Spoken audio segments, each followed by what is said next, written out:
स्वागत है आपका मेरे वर्कशॉप के अंदर। और मैं अपना पहले इंट्रोडक्शन दे देता हूँ आपको बेसिक में। और ये जो वर्कशॉप है ना, अपन एकदम इंटरेक्टिव रखेंगे। आप मुझे किसी भी लैंग्वेज में क्वेश्चन पूछ सकते हो, हिंदी, इंग्लिश, मराठी, कोई दिक्कत नहीं है। और कोई भी क्वेश्चन आप प्लीज़ ऐसा मत करिए कि यार ऐसे कैसे पूछूँ, शर्माइए मत बिल्कुल भी। जो भी दिमाग के अंदर आ रहा है ना, बिंदास पूछिए। कोई भी क्वेश्चन ऑकवर्ड नहीं होता। थोड़ा सा इंटरेक्टिव अगर रखेंगे ना, तो फिर आपके भी डाउट्स क्लियर होते रहेंगे। नहीं तो कई बार क्या होता है ना कि सामने वाला इंसान बोलता रहता है लेकिन वो अपने को समझ में नहीं आता कई बार। तो मेरा नाम अजिंक्य नाइक है, मैं एक इंजीनियर हूँ। उसके बाद मैंने MBA किया है NMIMS मुंबई से। वो एक बिज़नेस स्कूल है जो कि टॉप 15 बिज़नेस स्कूल्स में आती है इंडिया के। उसके बाद मैंने 4-5 साल कॉर्पोरेट में काम किया, लेकिन उसके साथ साथ ही मेरा स्टॉक मार्केट के अंदर इंटरेस्ट डेवलप हो रहा था। तो उसके वजह से फिर मैंने धीरे धीरे उसके साथ साथ करते करते करते फिर एज ए फुल टाइम अभी मैं ट्रेडर हूँ। और मैं अभी फुल टाइम ट्रेडिंग करता हूँ फ्यूचर्स एंड ऑप्शंस के अंदर, और वो भी ऑप्शन बायर हूँ। ऑप्शन बाइंग मेरी जो है वो स्ट्रेंथ है बहुत ज़्यादा। इंडेक्स में मैं जनरली काम करता हूँ, निफ्टी एंड बैंक निफ्टी के। तो थोड़ा सा अपन क्या करते हैं ना कि आप लोगों में से कुछ कुछ लोग होंगे जो ऑनलाइन भी दोस्त हमारे ज्वाइन किए, उनमें से भी कि किसी न किसी को है ना थोड़ा सा पहले से पता होगा स्टॉक मार्केट के बारे में, लेकिन कुछ होंगे जिनको नहीं पता होगा।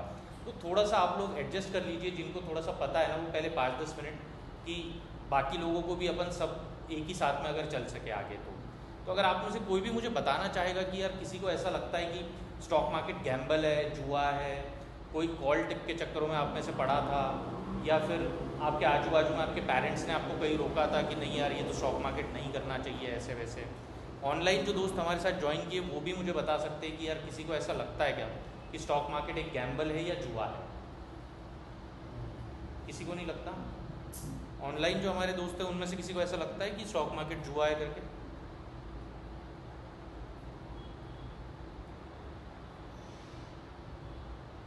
ठीक है, तो आगे बढ़ते हैं। मैं बेसिकली आपको क्या करता हूँ ना कि स्टॉक मार्केट की एक बेसिक कंसेप्ट समझा देता हूँ सिर्फ 5 मिनट के अंदर। अब जो अपने दो दोस्त बैठे हैं यहाँ पर, प्रवीण एंड विवेक, ठीक है। अब अपन क्या करते हैं कि एग्जाम्पल के साथ स्टार्ट करते हैं थोड़ा सा, कि प्रवीण एंड विवेक क्या करना चाहते हैं ना कि कंपनी स्टार्ट करना चाहते हैं। वो बोल रहे हैं यार अब मैं जॉब से ना थोड़ा बोर हो चुका हूँ, अब मैं कंपनी स्टार्ट करना चाहता हूँ इस तरीके से। तो ये प्रवीण को अपन लेते हैं।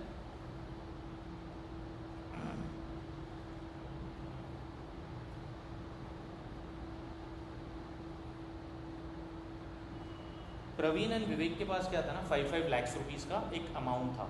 और आप लोग क्या करना चाहते हो, कोई भी कंपनी खोलना चाहते हो, मान लो टायर की कंपनी आप लोग खोलना चाहते हो। तो आपने क्या किया, 5 लाख रुपए डाले प्रवीण ने, 5 लाख रुपए डाले विवेक ने, ठीक है। अब इससे क्या हुआ कि आपकी कंपनी स्टार्ट हो गई है और आपने अपनी कंपनी रजिस्टर करा लिया है। तो आप दोनों ने क्या हुआ, इक्वल अमाउंट डाला है, 5 लाख 5 लाख। तो अब कंपनी के जो है ना आधा हिस्सा आपके पास होगा, आधा हिस्सा आपके पास होगा, बराबर। तो हो गया आपके पास 50% प्रवीण के पास, 50% विवेक के पास, ठीक है। अब आपकी कंपनी क्या होगी ना, ग्रो हो रही है धीरे धीरे, यहाँ तक सब लोग साथ में है ना। अब या आपकी कंपनी क्या हुआ, आपने कुछ प्लान डाला या आपने कुछ मैन्युफैक्चरिंग स्टार्ट की, रॉ मटेरियल परचेज किए, कुछ मार्केटिंग में आपने खर्चा किया, आपने 1-2 लोगों को हायर किया, तो बहुत सारी चीज़ें होती है उसके अंदर, ऐसा है वो।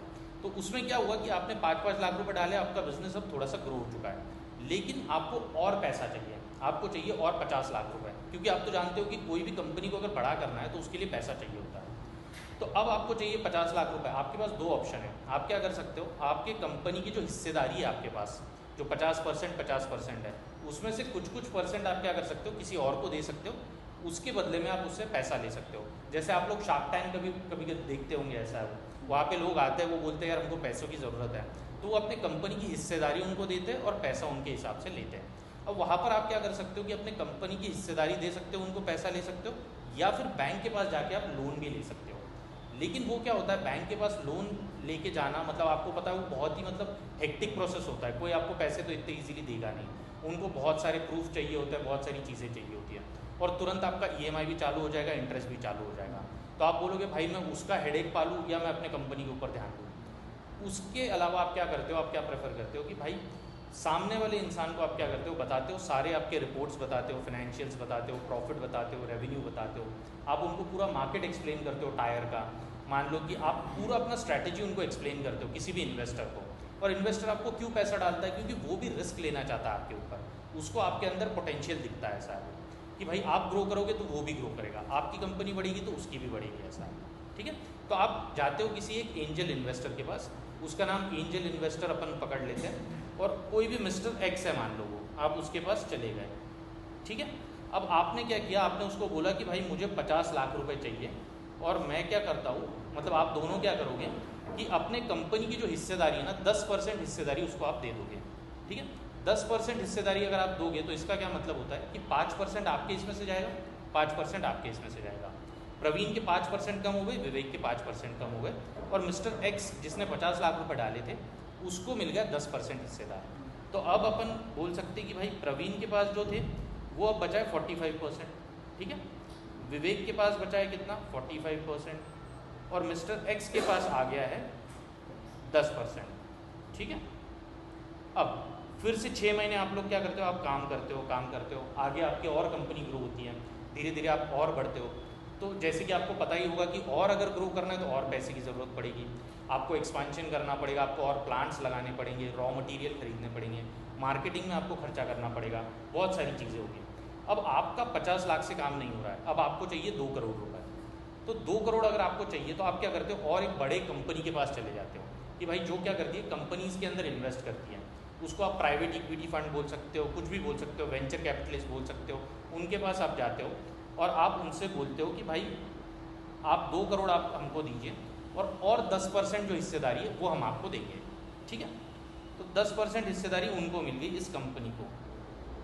अब हुआ क्या कि ये जो 10% गई है वो प्रवीण और विवेक के हिस्से में से चली गई है, ठीक है। अब कितना बचता है, प्रवीण के पास बचता है 40%, विवेक के पास बचता है 40%, मिस्टर एक्स जिसने स्टार्टिंग में अपना ये किया था उसके पास बचता है 10%, और ये जो कंपनी है उसके पास बचता है 10%, ठीक है। ये हो गया 10%। यहाँ तक सब सेम है, किसी को कोई डाउट है बिंदास पूछिए, प्लीज़ हेजिटेट मत कीजिए, मैं आपका दोस्त समझिए आप मुझे प्लीज़, ऐसा हो कोई भी क्वेश्चन आता है ना बिल्कुल हेजिटेट मत कीजिए पूछने में। सर वो पहले वाले ने 55 में दिया, बाद में आपने वो 2 CR में दिया, हाँ 10%, हाँ हाँ हाँ, और शेयर इंक्रीज नहीं वो क्यों हुआ ना, क्योंकि देखिए जब 50 लाख उसने डाले थे तो कंपनी छोटी थी, जब छोटी कंपनी होती है तो रिस्क ज़्यादा होती है, बराबर। जब आपके पास मान लो आपको मैं कुछ भी बोलता हूँ, आप किसी कंपनी में इन्वेस्ट कीजिए, अगर आपके पास 3 साल का ट्रैक रिकॉर्ड है उस कंपनी का, तो आप ज़्यादा कंफर्टेबल रहोगे ना उसको इन्वेस्ट करने में। 3 साल से वो परफॉर्म कर रही है ऐसा है वो, क्योंकि आप तो जानते हो बहुत सारे कंपनीज खुलते हैं और बंद हो जाते हैं, चल नहीं पाते वो।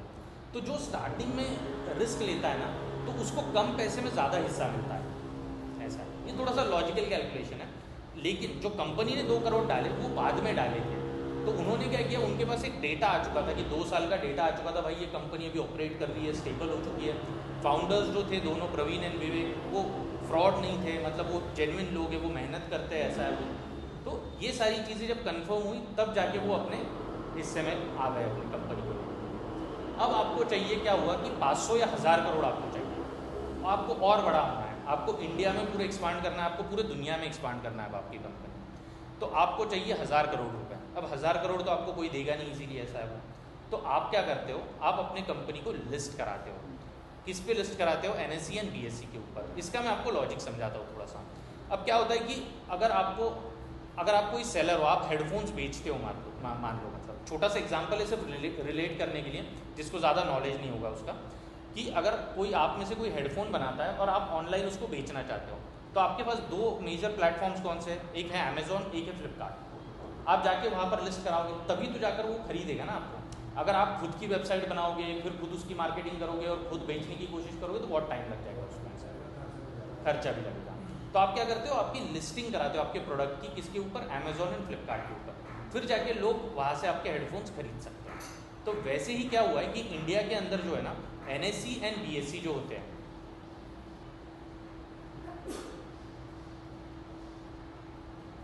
हाँ, तो यहाँ पर जैसे आप सेकंड इसमें देख सकते हो रो में, NSE एंड BSE ये 2 एक्सचेंजेस हैं कि जहाँ पर जाकर आप अपनी कंपनी को लिस्ट करा सकते हो, कि जहाँ पर छोटे छोटे हिस्से होते हैं आपके कंपनी के, एकदम छोटे छोटे हिस्से होते हैं कि जो लोग खरीद सकते हैं और बेच सकते हैं अपने हिसाब से। उससे क्या होता है कि काफ़ी ज़्यादा अवेलेबिलिटी आ जाती है लोगों की आपके पास, और बहुत ज़्यादा लिक्विडिटी भी क्रिएट होती है वहाँ पर। यहाँ पर क्या हो रहा था स्टार्टिंग में कि आपकी डिपेंडेंसी जो थी ना सिर्फ मिस्टर एक्स के ऊपर थी और एक कंपनी के ऊपर थी। अब वो अगर अपने कंपनी में से निकलना चाहते हैं या कुछ करना चाहते हैं तो उससे प्रॉब्लम क्रिएट हो जाता है। तो डिपेंडेंसी सिर्फ 2 चीज़ों के ऊपर की, लेकिन यहाँ पर क्या होता है, हज़ारों लाखों लोग आपके कंपनी के छोटे छोटे हिस्से खरीद सकते हैं। तो अगर किसी ने अपना हिस्सा बेच दिया तो कोई और खरीद लेगा, किसी और ने बेच दिया तो कोई और खरीद लेगा। तो इसमें क्या होता है, इसमें आपके कंपनी को इतना इफेक्ट नहीं आता। मतलब जैसे समंदर है, उसमें से एक आधी मछली चली गई या किसी ने 1-2 बकेट पानी भी निकाल लिया तो कोई फ़र्क नहीं पड़ता ऐसा है। तो उस तरीके से तो अगर आपको NSE एंड BSE के ऊपर आपके कंपनी का जो हिस्सा है, जिसको बोलते हैं शेयर्स, अगर वो लिस्ट कराना है तो आप क्या करते हो, आप जाते हो सेबी के पास, securities and exchange board of India. क्योंकि क्या होता है कि यार उनको सारा ऑडिट करना पड़ता है। आप कोई फर्जीवाड़ा तो नहीं कर रहे हो, फ्रॉड तो नहीं कर रहे हो, सब कुछ ठीक तो है ना, कुछ आप और ज़्यादा ये तो नहीं करना, स्कैम वगैरह तो नहीं करना चाहते हो आप कई बार सुनते होंगे ये स्कैम हो गया, वो स्कैम हो गया। तो उसकी वजह से क्या होता है, एक रेगुलेटर होता है। जैसे कि बैंक्स को रेगुलेट करने वाला RBI होता है। अब बैंक कोई भी चीज़ अपने हिसाब से नहीं कर सकती, RBI उनको रेगुलेट करता है, तभी जाके बैंक्स कोई भी चीज़ कर सकती है। वैसे ही NSE एंड BSE को जो है ना, वो रेगुलेट करता है सेबी। सेबी के पास अब क्या हुआ, प्रवीण एंड विवेक दोनों आप चले गए, आपने सेबी के पास पूरे आपके रिपोर्ट सबमिट कर दिए, profit and loss statement, financial report, ये वो बहुत सारी चीज़ें आपने उनके ऊपर सबमिट कर दी। उन्होंने आपका ऑडिट किया, सब कुछ किया, उन्होंने सब कुछ पता किया, सब कुछ क्लीन है भाई। उन्होंने आपको ग्रीन सिग्नल अभी दे दिया है कि आप अपने कंपनी को लिस्ट करा सकते हो NSE एंड BSE के ऊपर। अब जिस दिन आपकी कंपनी लिस्ट हो जाएगी तो आपकी कंपनी का एक शेयर जो है, मान लो वो 200 रुपये का है, ठीक है। 200 रुपये के बहुत सारे हिस्से हो जाएंगे आपकी कंपनी के, कोई भी इंसान उसको खरीद पाएगा और बेच पाएगा। तो यहाँ तक सबको क्लियर है? कोई भी डाउट है प्लीज़ आप पूछिए बिंदास से सर, मैं काफ़ी सिंपल लैंग्वेज में समझाने की कोशिश कर रहा हूँ, ठीक है। अब उसके बाद क्या होता है कि मान लो जैसे 200 रुपये आपके जो कंपनी के शेयर थे उनकी प्राइस थी। अब उसके अंदर कौन कौन होता है, मार्केट के अंदर, स्टॉक मार्केट के अंदर जो पार्टिसिपेंट्स होते हैं ना, वो 4 प्रकार के मेनली होते हैं। वो होते हैं FIIs, मतलब क्या होता है, फॉरेन इंस्टीट्यूशनल इन्वेस्टर्स, मतलब जो बाहर के लोग होते हैं, जो अमेरिका के लोग आप बोल लो या कहीं और के, कि उनके पास बहुत हज़ारों करोड़, लाखों करोड़ रुपए होते हैं, बहुत ज़्यादा ऐसा है। तो वो भी क्या करते हैं, अपने पैसे को इन्वेस्ट करके उसके ऊपर पैसा कमाना चाहते हैं, ठीक है। उसके बाद आते हैं DIIs, मतलब डोमेस्टिक इंस्टीट्यूशनल इन्वेस्टर्स। इसका क्या मतलब होता है कि जैसे आपने म्यूचुअल फंड का नाम सुना होगा, म्यूचुअल फंड के अंदर लोग पैसा डालते हैं, म्यूचुअल फंड ही होते हैं डोमेस्टिक इंस्टीट्यूशनल इन्वेस्टर्स। आप क्या करते हो, आप डायरेक्टली स्टॉक मार्केट के अंदर पैसा नहीं डालते। जो लोग म्यूचुअल फंड के अंदर पैसा डालते हैं ना, वो क्या करते हैं, आप म्यूचुअल फंड में डालते हो, म्यूचुअल फंड स्टॉक मार्केट के अंदर डालता है, ऐसा। क्योंकि आप बोलते हो भाई मुझे वो हेडेक नहीं पालना है, मुझे ज़्यादा नॉलेज नहीं है स्टॉक मार्केट का, तो मैं म्यूचुअल फंड को दे दूंगा, म्यूचुअल फंड अपने हिसाब से, उनको जब भी लगेगा कि मार्केट नीचे है ऊपर है, उसके हिसाब से वो खरीदना बेचने का काम करेंगे, ऐसा।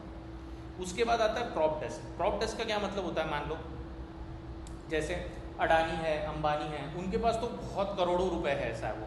तो उनका क्या होता है, पैसा खाली पड़ा होता है, कई बार खाली पड़ा पैसा है तो वो अपना पैसा यूज़ करना चाहते हैं, तो उसको बोलते हैं प्रॉप डेस्क। मतलब उनका एक फैमिली का ऑफिस बना लेते हैं वो खुद, कि जैसे अडानी का कोई ऑफिस उसने बना लिया, अब वो खुद अपने पैसे इन्वेस्ट करना चाहता है स्टॉक मार्केट के अंदर और उसके ऊपर वो पैसे कमाना चाहता है। वो हो गए तीसरे पार्टिसिपेंट। और चौथे होते हैं रिटेलर्स, जैसे कि आप और मैं। अपने पास क्या होता है, अपने पास कम पैसा होता है, तो होता क्या है, मान लो आप बहुत बड़े ओशन के अंदर हो, बहुत बड़े समुद्र के अंदर हो, ऐसा है, ठीक है। तो छोटी मछली जो होती है वो कुछ हिला नहीं पाती समुद्र को, वो कितना भी झटपटाए, कुछ भी कर ले, वो इतना इधर उधर हाथ पाँव मार ले, कुछ भी कर ले, वो तो हिला नहीं पाती। लेकिन जो शार्क आता है बड़ा, वो पूरा हिला देता है पूरे ओशन को, और वो सबको, मतलब वो डिक्टेट करता है जो ओशन का फ्लो हो सकता है या अपन लोग कैसे बिहेव करना चाहें। अगर अपन शार्क के हिसाब से बिहेव नहीं करेंगे, अपन अगर शार्क अगर किसी डायरेक्शन में चल रहा है मान लो ओशन के अंदर, और अपन उसके सामने आ जाएंगे शार्क के सामने, तो ये तो बेवकूफ़ी वाली बात हो जाएगी। आप अपन कितना भी बोल ले कि यार मेरे अंदर कॉन्फिडेंस है, ये है वो है, लेकिन एक लॉजिकल और प्रैक्टिकल चीज़ भी होती है। तो उसमें क्या होता है कि यार अपन उसके सामने आ गए तो वो खा जाएगा अपने को, इसलिए उसके पीछे रहना है अपने को, अपना दिमाग नहीं लगाना अपने को। अगर जब भी अपन अपना दिमाग लगाएंगे ना तो वो अपने को खा जाएगा, क्योंकि उसके पास ज़्यादा पैसा है, ज़्यादा पावर है, ज़्यादा स्ट्रेंथ है, और वो राजा है उस ओशन का, ऐसा है। तो उसके जितना अपन पीछे रहेंगे और उसके नज़रों के जितना पीछे रहेंगे ना, उतना अपने लिए अच्छा रहेगा। तो अपना काम क्या है कि जो FIIs है, DIIs है, ये लोग क्या होता है ना, ये लोग शार्क्स होते हैं ओशन के। ओशन का मतलब जो स्टॉक मार्केट है वो। अब ये लोग जब खरीदेंगे तब प्राइस बढ़ती है, और ये लोग जब बेचेंगे तो प्राइस घटती है। तो ये बेसिक इकोनॉमिक का प्रिंसिपल है जो मैं आपको आगे समझाता हूँ। यहाँ तक सब क्लियर है? किसी को कोई डाउट? प्लीज़ आप बिंदास पूछ सकते हो, कोई हेजिटेट करने की कोई ज़रूरत नहीं है। कोई भी डाउट छोटा बड़ा नहीं होता, ठीक है। तो अब क्या होता है कि मान लो प्रवीण एंड विवेक का क्या हुआ कि कंपनी लिस्ट हो गई। अब वो जैसे कि मैं और अपन सब लोग जितने भी अभी वर्कशॉप के अंदर है, इनकी कंपनी लिस्ट होने के बाद अपन क्या सोच रहे हैं कि यार हमको भी पैसे डालने हैं इसके अंदर। जैसे कि पहले मिस्टर एक्स ने पैसे डाले थे एकदम स्टार्टिंग में, फिर वो बड़ी कंपनी आई थी जिसने 2 करोड़ के पैसे डाले थे, ऐसा है वो। तो उससे क्या हो रहा था ना कि उन लोगों ने पहले रिस्क लिया था, इसलिए उनको कम पैसे के अंदर ज़्यादा हिस्सा मिल गया। लेकिन हम क्या कर रहे हैं, हम बाद में रिस्क लेना चाहते हैं कंपनी के अंदर। तो उसमें क्या हो सकता है कि अभी अपन कंपनी स्टडी करना चाहते हैं इनकी। किस तरीके से स्टडी कर सकते हैं अपन? फंडामेंटल एनालिसिस कर सकते हैं या फिर टेक्निकल एनालिसिस कर सकते हैं। 2 तरीके की चीज़ें हो सकती है यहाँ पर। फंडामेंटल में क्या हो सकता है कि अपन क्या करेंगे भाई कि प्रवीण एंड विवेक का नेचर कैसा है, वो लोग कितने हार्ड वर्किंग हैं, उनके बाकी जो CEO है, CMO है, CFO है, जितने भी बड़ी मैनेजमेंट की टीम है, वो किस तरीके से क्या कर रही है, उनका क्या एटीट्यूड है, कितना विजन है उनके अंदर, कितना ज़्यादा वो अपने कंपनी को लेकर ग्रो होना चाहते हैं, वो अपन स्टडी कर सकते हैं। ठीक है। उसके बाद अपन क्या देख सकते हैं कि ओवरऑल मार्केट कैसा है, टायर का मार्केट किस तरीके का है, कि भाई टायर में बहुत सारी कंपनीज पहले ही ज़्यादा है क्या, या फिर ये लोगों की कंपनी जहाँ पर एस्टैब्लिश कर रहे हैं वहाँ पर स्कोप है। तो ओवरऑल मार्केट अपन एस्टैब्लिश कर सकते हैं कि गाड़ियाँ कितनी बिक रही है, 4 व्हीलर्स कितने बिक रहे हैं, तो वो सारा अपन एनालिसिस उसके अंदर कर सकते हैं।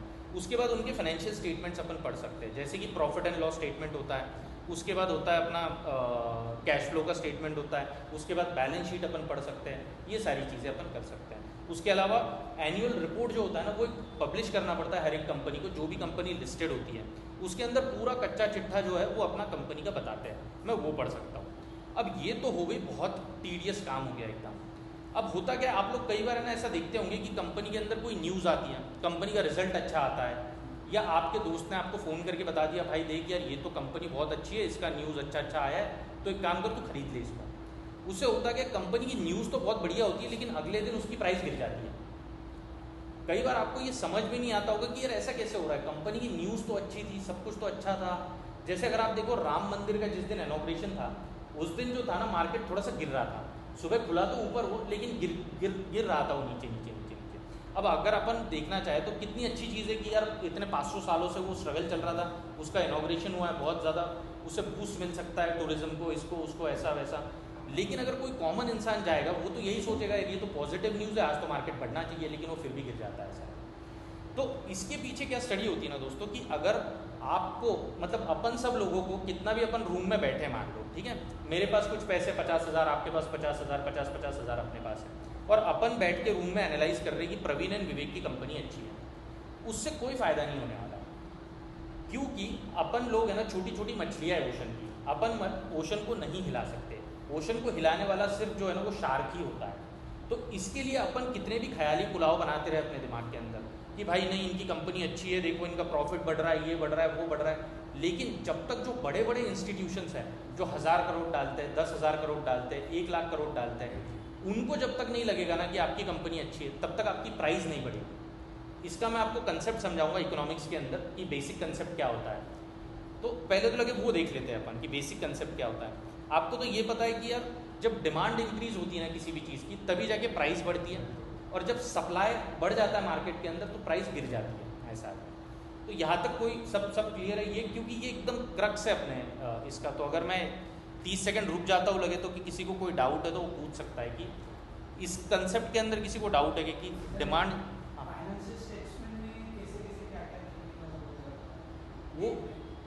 वो मैं बताता हूँ। मैं एक्चुअली क्या है ना कि देखो अगर अपन सब कुछ करने की कोशिश करेंगे ना तो कुछ भी नहीं कर पाएंगे, ऐसा है। तो उसके ऊपर मैं आता हूँ, लेकिन आप मुझे ये बेसिक कंसेप्ट पहले समझानी है मुझे कि डिमांड जब बढ़ती है तो प्राइस बढ़ती है, और सप्लाई जब बढ़ती है तो प्राइस घटती है, ऐसा।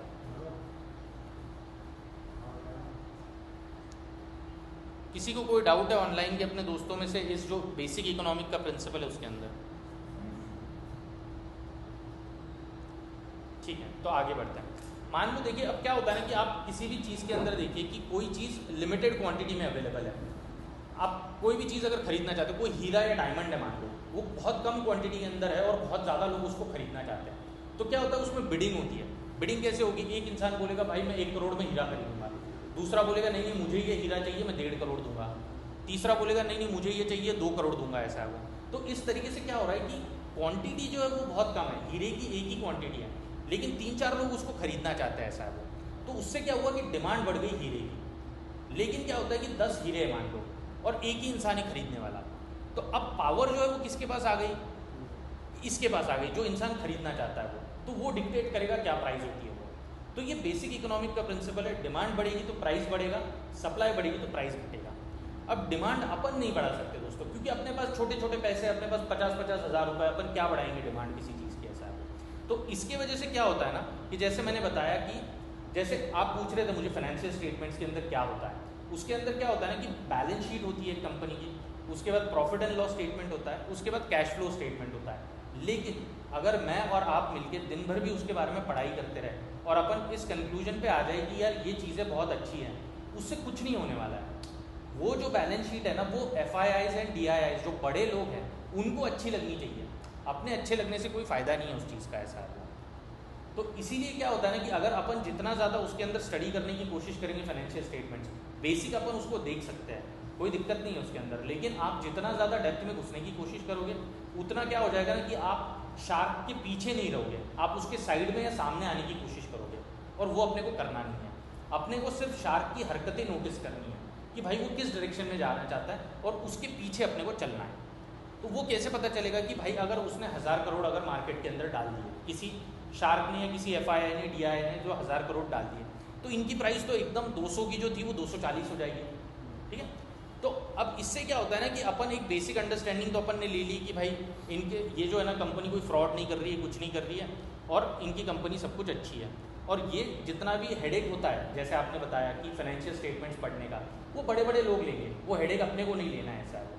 क्योंकि वो हेडेक अपन लेके भी कोई फ़ायदा नहीं है, ऐसी बात है। जैसे कि मैंने बताया, रूम में आप बैठ के पूरा दिन सोचते भी रहो तब भी कोई फ़ायदा नहीं है, उसका प्राइस बढ़ने ही नहीं वाला है, ऐसा है। जब वो डालेंगे 500 करोड़ 1000 करोड़ तब जाके वो बढ़ने वाला है। यहाँ तक क्लियर है सब कुछ? वही उसी पे आता है, उसी पे आता है, वो चार्ट से पता चलता है। जो चार्ट मैंने आपको बताया ना, दिख रहा है कि नहीं दिख रहा है, उसके हिसाब से वो पता चलता है इसके लिए, उसके ऊपर भी आते हैं अपन। लेकिन यहाँ तक तो क्लियर है कि यार ज़्यादा अपने को ये नहीं करना है। देखो, अपने को एग्ज़ाम नहीं देनी है, अपने को PhD नहीं करनी है, अपने को कमाने पैसे, और अपने को चाहिए स्किल्स, ठीक है। हर एक चीज़ अपन करने की कोशिश करेंगे तो कुछ भी नहीं कर पाएंगे, क्योंकि अपन छोटे छोटे लोग हैं। अगर अपने पास 1000 करोड़ होते, 10,000 करोड़ होते, तो कोई मतलब था कि भाई अपन शार्क बन जाते, अपन लोगों को अपने पीछे लगाते। लेकिन अब अपने पास पैसा नहीं है तो अपन लोगों के पीछे लग सकते हैं जो बड़े लोग हैं, ऐसा, ठीक है। यहाँ तक सब कुछ क्लियर है? तो इसके लिए अपन क्या करते हैं ना, ये सारे झमेले में ज़्यादा पड़ते नहीं हैं। बेसिक एक ओवरव्यू अपन देख सकते हैं, कंपनी अच्छी है, मैनेजमेंट अच्छा है, सब कुछ है, स्कैम तो नहीं कर रही है कुछ ये वो। उसके बाद अपन स्टडी करते हैं प्राइस को, कि जैसे कि अगर वो 1000 करोड़ का माल अगर खरीदेंगे तो प्राइस बढ़ जाएगी। जैसे 200 रुपये था तो एकदम 240 रुपये हो जाएगी, ऐसा तो दिखेगा ना मुझे कि प्राइस बढ़ रही है। ऐसा तो नहीं है कोई छुप छुपा के काम चल रहा है, कोई पीछे से काम कोई कर रहा है, ऐसा है। सब कुछ स्टॉक मार्केट के अंदर ओपन होता है, वो एक फ़ायदा होता है उसका कि सब कुछ सबको दिख रहा है कि यार ये हो रही है चीज़। जब 200 से 240 प्राइस जाएगी तो ऐसा नहीं होता कि 200 मतलब 1 मिनट पहले आप 200 देख रहे हो और एकदम से अगले 2 सेकंड के अंदर वो 240 पे चली गई, ऐसा नहीं होता जनरली। अगर कंपनी इनकी बहुत बड़ी है ना तो धीरे धीरे उसका प्राइस बढ़ेगा, 205 होगा, 210 होगा, फिर धीरे धीरे धीरे धीरे वो बढ़ता जाएगा प्राइस इस तरीके से। और वो जो प्राइस बढ़ रहा है ना, वो चार्ट के ऊपर अपन स्टडी कर सकते हैं, उसको बोलते हैं स्टडी ऑफ प्राइस, जिसका मतलब होता है प्राइस एक्शन। मतलब अगर मैं एक लाइन में आपको समझाऊँ तो मैं क्या कर रहा हूँ ना, मैं हरकतें नोटिस कर रहा हूँ FIIs एंड DIIs के। मतलब जैसे कि मैंने बताया, ओशन के अंदर जिस डायरेक्शन में वो जा रही है शार्क, उसके पीछे मुझे चलना है, बस उसी डायरेक्शन में। ना मुझे लेफ्ट मुड़ना है, ना राइट मुड़ना है, ना मुझे उसके सामने आना है। ये तीनों चीज़ें मुझे नहीं करनी है, उसके पीछे चलना है, बस उसको पहले चलने देना है। ये उसको नहीं बताना है मुझे कि भाई तू ये कर बोल के, क्योंकि जंगल में भी आप समझ सकते हो कि लायन को कोई नहीं बताता कि तू क्या करेगा, ऐसा है। वो जो करता है उसके पीछे पीछे अपने को छुप छुपा के वो चीज़ें करनी पड़ती है, ऐसा। तो ये बेसिक ओशन का लॉ बोलो, दुनिया का लॉ बोलो, जंगल का लॉ बोलो, ये पूरे दुनिया को यही लॉ गवर्न करता है कि जो सबसे पावरफुल इंसान होता है वो चीज़ों को कंट्रोल करता है, ऐसा है। जैसे कि अपने मतलब मान लो जो पॉलिटिशियंस होते हैं वही सब कुछ कंट्रोल करता है, ऐसा है। वो आप अपन कितना भी झटपटा लें, कुछ भी कर लें, उससे तो कुछ होने नहीं वाला है। वो जो बोलेंगे वही जो रूल सेट करेंगे वो अपने को फॉलो करने पड़ते हैं। तो यही रूल स्टॉक मार्केट के अंदर भी होता है। स्टॉक मार्केट के अंदर सबसे पावरफुल इंसान वो होता है जिसके पास सबसे ज़्यादा पैसा होता है, और कोई रूल नहीं है यहाँ पर। कोई ना डिग्री देखी जाती है स्टॉक मार्केट के अंदर, ना कोई चीज़ देखी जाती है। यहाँ पर बोला जाता है कैश इज़ द किंग, ऐसा है। जिसके पास पैसा वो राजा, और जो राजा है वो जो बोलेगा अपने हरकतों से, वो शब्दों से तो नहीं बता सकता, वो अपने हरकतों से बताएगा, ऐसा है। क्योंकि यहाँ पर कोई किसी की चैरिटी करने तो बैठा नहीं है, वो खुद भी इंसान पैसे कमाने के लिए बैठा है। वो क्यों चाहेगा कि आप पैसे कमा लो, वो तो खुद चाहेगा कि मैं पैसे कमाना चाहता हूँ। तो इसीलिए ना तो वो अपने शब्दों से बयां करेगा वो चीज़, वो अपने हरकतों से तो बयां करेगा ही करेगा, लेकिन क्योंकि जब वो बाय करेगा तो प्राइस बढ़ेगी। यहाँ तक सब कुछ क्लियर है? किसी को कोई डाउट? बिल्कुल शर्माइए मत प्लीज़, कुछ भी पूछना है तो। अब इसका दो ही मतलब हो सकता है, मैं बहुत ज़्यादा अच्छे तरीके से समझा रहा हूँ या फिर मैं बिल्कुल समझा ही नहीं पा रहा हूँ ऐसा अच्छे से। अच्छा, क्या चीज़? हाँ हाँ, वही उसी पे आता हूँ, लेकिन इतना अभी तक तो क्लियर है ना सब कुछ, उस पे आता हूँ, धीरे धीरे चलते हैं।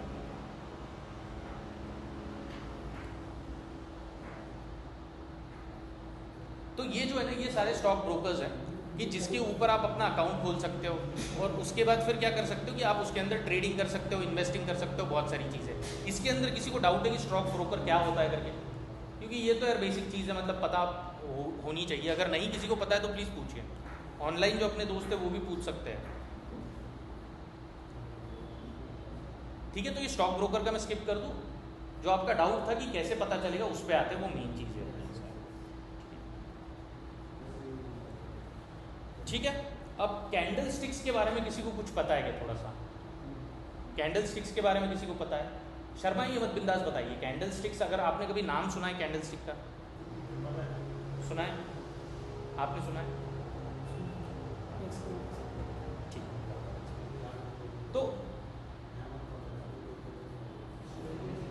तो बेसिकली क्या होता है ना कि अब अगर अपने को ये पता करना है कि भाई उन्होंने खरीदा, ये अपने को कैसे समझेगा? ठीक है, उन्होंने खरीदा तो क्या होगा? प्राइस बढ़ेगी, और ये जो है ये प्राइस को रिप्रेजेंट कर रही है ये चीज़। पहले तो मैं थोड़ा सा आपको बता देता हूँ कि निफ्टी 50 क्या होता है। निफ्टी 50 क्या होता है बेसिकली कि यार अब जैसे इंडिया ग्रो कर रहा है तो कैसे पता चलेगा अपने को? मान लो मैं आपको बताऊंगा, अगर आपको मैं पूछूंगा ये आपको कैसे पता चल रहा है कि India as a country grow कर रही है? आप मुझे बोलोगे कि यार पुणे ग्रो कर रहा है, बेंगलोर ग्रो कर रहा है, मुंबई ग्रो कर रहा है, मतलब जो मेट्रो सिटीज़ है अगर वो ग्रो कर रहे हैं बेसिकली, तो उसके अंदर सबसे ज़्यादा पॉपुलेशन होता है, सबसे ज़्यादा कंपनीज वहाँ पर होती हैं। और अगर अपन एक बेसिक अंदाज़ा लगाए कि यार 7-8 जो बड़ी बड़ी सिटीज़ है अगर वो ग्रो कर रही है तो अपनी कंट्री भी ग्रो कर रही है सारी। क्योंकि समझने का कोई ना कोई तो तरीका चाहिए ना, क्योंकि बहुत सारे सिटीज़ है अपने कंट्री के अंदर, तो हर एक सिटी को अगर अपन लेके बैठेंगे तो समझा नहीं पाएंगे और समझ भी नहीं पाएंगे कि क्या होगा। तो जो मेजर कॉन्ट्रीब्यूटर होते हैं किसी भी कंट्री के अंदर, जो सिटीज़ होते हैं मान लो, तो वो अगर ग्रो कर रहे हैं तो अपन बोल सकते हैं कि यार इंडिया ग्रो कर रहा है। तो वैसे ही अपन कैसे बोल सकते हैं कि यार स्टॉक मार्केट अगर ग्रो कर रहा है, तो ये अपन कैसे समझ पाएंगे कि जितने भी बड़े बड़े कंपनीज थे, अब जैसे प्रवीण एंड विवेक की कंपनी एक लिस्ट हो गई है, वैसे ही जो सबसे बड़ी लिस्टेड कंपनी है वो है HDFC बैंक अपने स्टॉक मार्केट के अंदर। उसके बाद आती है रिलायंस, उसके बाद आता है TCS जो टाटा कंसल्टेंसी सर्विसेज है वो, उसके बाद आता है इन्फोसिस, उसके बाद कुछ आते हैं ITC लिमिटेड। तो ये जो कुछ कंपनीज है ना, तो ये बहुत बड़े बड़े कंपनीज है बेसिकली ऐसा है। तो इनका जो उसको मार्केट कैपिटलाइजेशन बोलते हैं, मतलब ये सब अपने को टर्म्स में घुसने की ज़रूरत नहीं है, बस मैं आपको थोड़ा सा एक टेस्ट दे रहा हूँ इस टर्म्स का कि कोई कंपनी कितनी बड़ी है। मतलब अगर मुझे रिलायंस कंपनी खरीदनी है तो मुझे कितने पैसे देने पड़ेंगे, उसको बोलते हैं मार्केट कैपिटलाइजेशन। मान लो कुछ लाख करोड़ के अंदर उसकी कुछ वैल्यू होगी ऐसा, तो सबसे ज़्यादा पैसे अगर मुझे किसी कंपनी को खरीदने के लिए देने पड़ेंगे इंडिया के अंदर तो वो HDFC बैंक है। उसके बाद आती है रिलायंस कंपनी। तो क्या होता है कि अगर मैं बताना चाहूँ कि स्टॉक मार्केट ग्रो कर रहा है नहीं कर रहा है, तो ये मैं कैसे बताऊंगा कि जो सबसे बड़ी बड़ी कंपनीज है इंडिया की, मान लो जो 7-8 कंपनीज हैं और बाकी बची हुई कुछ कंपनीज हैं, वो अगर ग्रो कर रही है तो मैं ये बोल पाऊंगा कि यह स्टॉक मार्केट जो है वो बढ़ रहा है इंडिया का। ठीक है, अब अगर बाहर के लोग एनालाइज करना चाहते हैं, कुछ करना चाहते हैं, तो वो ऐसा तो नहीं है मैं हर एक कंपनी का नाम लेके बताते बैठूंगा, तो मुझे कुछ एक इंडेक्स असाइन करना पड़ेगा। मुझे बताना पड़ेगा कि भाई ये इंडेक्स है, जैसे निफ्टी 50, इसके अंदर 50 जो टॉप कंपनीज है इंडिया की वो लिस्टेड कंपनीज है इसके अंदर। अब जब वो 50 कंपनीज अगर ग्रो करेंगी तो निफ्टी 50 ग्रो करेगा, निफ्टी 50 ग्रो करेगा तो क्या होगा? स्टॉक मार्केट बढ़ेगा, स्टॉक मार्केट बढ़ेगा तो इंडिया का मतलब जो इकोनॉमी है वो ग्रो होगी ऐसा। ठीक है, ये बेसिक चीज़ है। अब इसके अंदर क्या होता है कि जैसे कि मुझे ये समझना है कि भाई प्राइस को मैं कैसे रिप्रेजेंट करूँ, क्योंकि मुझे प्राइस तो समझना है ना। अपने को ये तो बेसिक चीज़ समझ में आ गई है कि भाई अगर वो लोग खरीदेंगे तो प्राइस बढ़ेगी, वो लोग बेचेंगे तो प्राइस घटेगी, बराबर। तो अब मेन क्रक्स आप समझ लीजिए कि मुझे किस चीज़ को स्टडी करना है इसके अंदर। मुझे ना सप्लाई को स्टडी करना है ना डिमांड को स्टडी करना है, मुझे स्टडी करना है प्राइस को, ना मुझे और किसी चीज़ को स्टडी करना है, ना मुझे और कुछ देखना है शायद। मतलब ऑफकोर्स अपन बेसिक चीज़ें तो देखेंगे कि भाई कोई स्कैम तो नहीं हो रहा, कुछ नहीं हो रहा ये वो, लेकिन निफ्टी 50 के अंदर जो कंपनीज होंगी ना, वो बेसिकली जो सेबी रेगुलेटर है वो खुद ही उसके अंदर रखता है कंपनीज, वो किसी आलतू फालतू कंपनी को आने नहीं देता इसके अंदर। अगर कोई आलतू फालतू कंपनी गलती से आ भी गई तो उसको निकाल देता है, फिर कोई उनको झोल झपाटे दिखे, कोई स्कैम दिखा, कुछ भी दिखा तो उनको हटा देते वहाँ से। तो ये बेसिक क्राइटेरिया जो था अपना पहले का, जैसे सर बता रहे थे यहाँ पर कि अपने को फाइनेंशियल स्टेटमेंट्स देखना है, ये देखना है, वो देखना है, तो वो तो बेसिक क्लैरिटी अपनी पहले से ही है। कौन?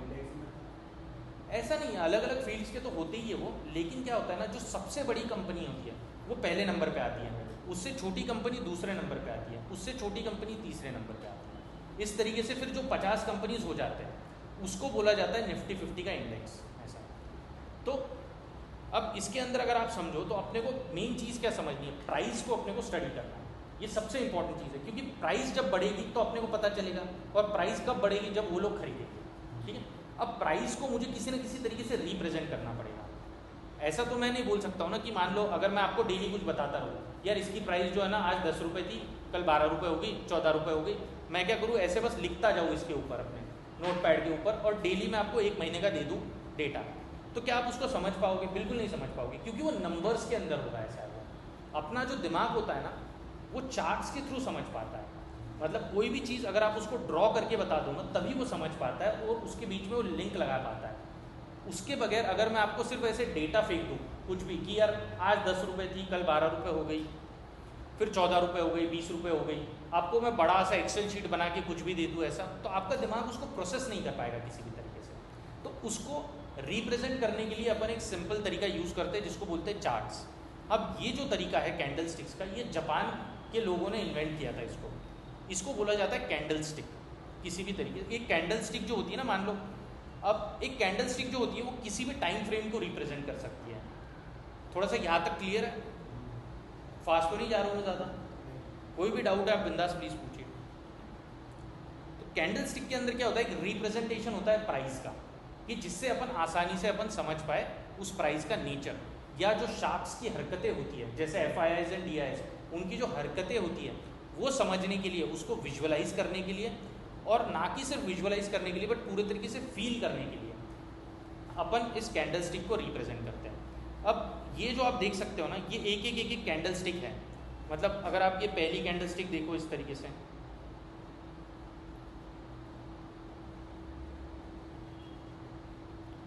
ये जो है ना ये वाली एक कैंडल स्टिक है, ये पहली वाली, ठीक है। ये दूसरी वाली एक कैंडल स्टिक है, तीसरी वाली कैंडल स्टिक, ये सारे कैंडल स्टिक्स बने हुए हैं। और अगर आप ऊपर देखो ना, यहाँ पर 5 नंबर लिखा हुआ है इस जगह के ऊपर, यहाँ पर आपको दिख रहा है लेफ्ट हैंड कॉर्नर के ऊपर राइट में निफ्टी 50 इंडेक्स लिखा है, 5 लिखा है उसके बाजू में, NSE भी लिखा है, ऐसा है वो, ठीक है। तो वो जो है ना, मतलब हर एक कैंडल जो है वो 5-5 मिनट को रिप्रेजेंट कर रही है, ऐसा, ठीक है। अब होता क्या है कि ग्रीन कलर के कैंडल्स है एंड रेड कलर के कैंडल्स है, सिर्फ 2 ही कलर है, उसके अलावा कोई कलर नहीं है यहाँ पर, ना तो येलो कलर है, ना कोई और ब्लू कलर है, ना कुछ कलर है, क्योंकि सिर्फ 2 ही कलर्स यहाँ पे रखे गए। क्योंकि अब अगर मैं आपको इसका स्ट्रक्चर समझाऊँ किसी भी कैंडल स्टिक का, तो मैं अपने वाइट बोर्ड पे चलता हूँ। अब जो अपन ने 2 कलर देखे थे कैंडल स्टिक के, एक था ग्रीन और एक था रेड, और 5 मिनट की कैंडल स्टिक हो सकते हैं, 1 मिनट का कैंडल स्टिक हो सकता है, 1 दिन का हो सकता है, वो आपके ऊपर है। अब उसके ऊपर अपन आते हैं धीरे धीरे। ये कैसे ना, थोड़ा सा हैवी लग रहा होगा आपको स्टार्टिंग में, जिसको नहीं पता होगा उसको, लेकिन धीरे धीरे चलते अपन पूरा सब क्लैरिटी मिलना स्टार्ट हो जाएगी। इतना तो क्लियर हुआ कि यार प्राइस को रिप्रेजेंट अपन नंबर से नहीं कर सकते, पिक्चर में करना पड़ेगा फील करने के लिए, ठीक है। अब उसको रिप्रेजेंट करने के लिए जापान के जो लोग थे उन्होंने एक तरीका निकाला था कि यार ऐसे ऐसे आप रिप्रेजेंट कर सकते हो उसको, ग्रीन कलर से और रेड कलर से। अब जैसे कि ये ग्रीन कलर की एक कैंडल है, ठीक है। अब 5 मिनट की जो कैंडल स्टिक है, अगर मैं उसको देखना चाहूँ तो किस तरीके से वो प्राइस रिप्रेजेंट होती है। अगर जो स्टॉक मार्केट होता है ना, उसका टाइमिंग क्या होता है, 9:15 बजे से 3:30 बजे तक होता है, ठीक है। अब स्टार्टिंग के 9:15 बजे एक कैंडल बनेगी, 9:15 से 9:20 तक एक कैंडल बनेगी, 9:20 से 9:25 तक एक कैंडल बनेगी, 9:25 से 9:30 तक एक कैंडल बनेगी, ठीक है। अब उसके अंदर क्या होता है कि यार 9:15 बजे ये कैंडल बनना स्टार्ट हो गई है। अब कैंडल का जो कलर है वो पूरे 5 मिनट कंप्लीट होने के पहले नहीं समझ में आता कि यार या तो वो ग्रीन कलर है या रेड कलर है। वो कंप्लीट होने के बाद उसका कलर अपने आप सॉफ्टवेयर जो है ना वो डिसाइड करता है। जब ओपन हुई, मान लो यहाँ पर जो प्राइस है इनकी 200 रुपये प्राइस ओपन हुई 9:15 बजे, ठीक है, और ये 5 मिनट की कैंडल है। उस 5 मिनट के अंदर क्या हुआ, तीसरे मिनट के अंदर जो था वो प्राइस ने टच किया था 210 को, ठीक है। ये जो हायर विक जो दिखाई दे रहा है ना आपको, ये जो है ये 210 उसने प्राइस को टच किया था तीसरे मिनट के अंदर। फिर क्या हुआ, चौथे मिनट के अंदर वो फिर से नीचे आ गया और उसकी प्राइस हो गई 195, ठीक है। लेकिन जब 5 मिनट खत्म होने आ गए तो उसकी प्राइस जो थी वो हुई लगभग 205 रुपये, ठीक है। अब इसका कलर ग्रीन क्यों है, क्योंकि अगर ये जब 9:15 बजे कैंडल स्टार्ट हुई थी तो ये 200 रुपये की थी, फिर उसके बाद 9:20 को ये कैंडल कितने की हुई, 205 की हुई। लेकिन उस 5 मिनट के अंदर जो हाईएस्ट प्राइस थी और जो लोएस्ट प्राइस थी जो इनके स्टॉक ने अचीव की थी वो थी 195 एंड 210। अब इसका ग्रीन कलर सॉफ्टवेयर ने क्यों असाइन किया, ये ग्रीन कलर जो है ये स्टार्टिंग में असाइन नहीं होता, ये चेंज होता रहेगा, ग्रीन रेड ऐसे चेंज होता रहेगा। 9:20 को जाकर आप देखोगे तो इसका आपको ग्रीन कलर मिलेगा। क्यों मिलेगा, क्योंकि जो ओपनिंग प्राइस थी और जो क्लोजिंग प्राइस थी, तो क्लोजिंग प्राइस ज़्यादा थी ओपनिंग प्राइस से। थोड़ा सा क्लियर है या हैवी हो रहा है, क्लियर है ना। अब अगर इसी के जगह क्या होता कि अगर ये जो प्राइस थी ये 200 रुपये प्राइस, मान लो जैसे कि रेड कलर का कैंडल का अपन एग्जांपल लेते हैं कि रेड कलर की कैंडल कब बनेगी, मान लो अब ये अपन ने कैंडल 9:15 से 9:20 बन गई। अब उसके बाद जो आगे की 5 मिनट वाली कैंडल है उसको अपन एक रेड कलर असाइन करते हैं, तो ये रेड कलर की कैंडल बन गई। लेकिन ये रेड कलर है ये कब पता चलेगा अपने को, 5 मिनट एंड होने के बाद पता चलेगा अपने को ऐसा, ठीक है। तो यहाँ पर क्या हुआ कि जो प्राइस थी मान लो वो इसके ऊपर जो क्लोज हुई थी प्राइस 205 के ऊपर, तो यही प्राइस ओपनिंग प्राइस होगी दूसरे वाले कैंडल की, तो ये 205 के ऊपर मान लो स्टार्ट हुई। अब क्या हुआ, दूसरे मिनट के अंदर वो प्राइस और टच कर गई, मान लो 215 को टच कर गई, ठीक है, तो ये हाईएस्ट प्राइस टच हुई यहाँ पर। अब उसके बाद क्या हुआ कि जो लोएस्ट प्राइस टच हुई थी वो थी 195 मान लो, ठीक है। तीसरे मिनट के अंदर जो प्राइस आई थी वो 195 आई थी, और उसके बाद जो प्राइस क्लोज हुई वो 200 रुपये के ऊपर फिर जाके प्राइस क्लोज हुई। तो अब जो सॉफ्टवेयर ने इसका कलर असाइन किया वो रेड कलर असाइन किया है, क्योंकि 5 मिनट के एंड पे जिस प्राइस पे ये ओपन हुआ था उससे कम प्राइस के ऊपर वो क्लोज हुआ। अब इसके अंदर कोई मतलब ऐसा ये नहीं है कि ऐसा क्यों हो रहा है वैसा क्यों हो रहा है, ये जापान के लोगों ने एक टेक्निक बनाई है कि जिससे अपन समझ पाए कि भाई हो क्या रहा है मार्केट के अंदर। कोई ना कोई तो तरीका चाहिए ना। आप ये ड्राइंग आप समझ सकते हो इसको कि यार मैंने एक विजुअल रिप्रेजेंटेशन दे दी किसी भी चीज़ का कि जिससे अपन समझ पाएंगे कि भाई क्या हो रहा है मार्केट के अंदर ऐसा। तो ये हो गया ग्रीन कलर का कैंडल, ये हो गया रेड कलर का कैंडल। अब क्या होता है कि अगर मुझे क्या करना है ना, थोड़ा माइन्यूट एनालिसिस करना है हर एक चीज़ का, तो मैं क्या करूँगा, एक एक मिनट की कैंडल सेलेक्ट कर लूँगा। अगर मुझे थोड़ा सा और ज़्यादा लेवल के ऊपर एनालिसिस करना है, जैसे चार्ट पे अगर अपन चले तो यहाँ पर अपन ने देखा कि यार ये 5 मिनट का कैंडल्स है। अगर मैं 1 मिनट का कैंडल लगाऊंगा तो ये आप देख सकते हो कि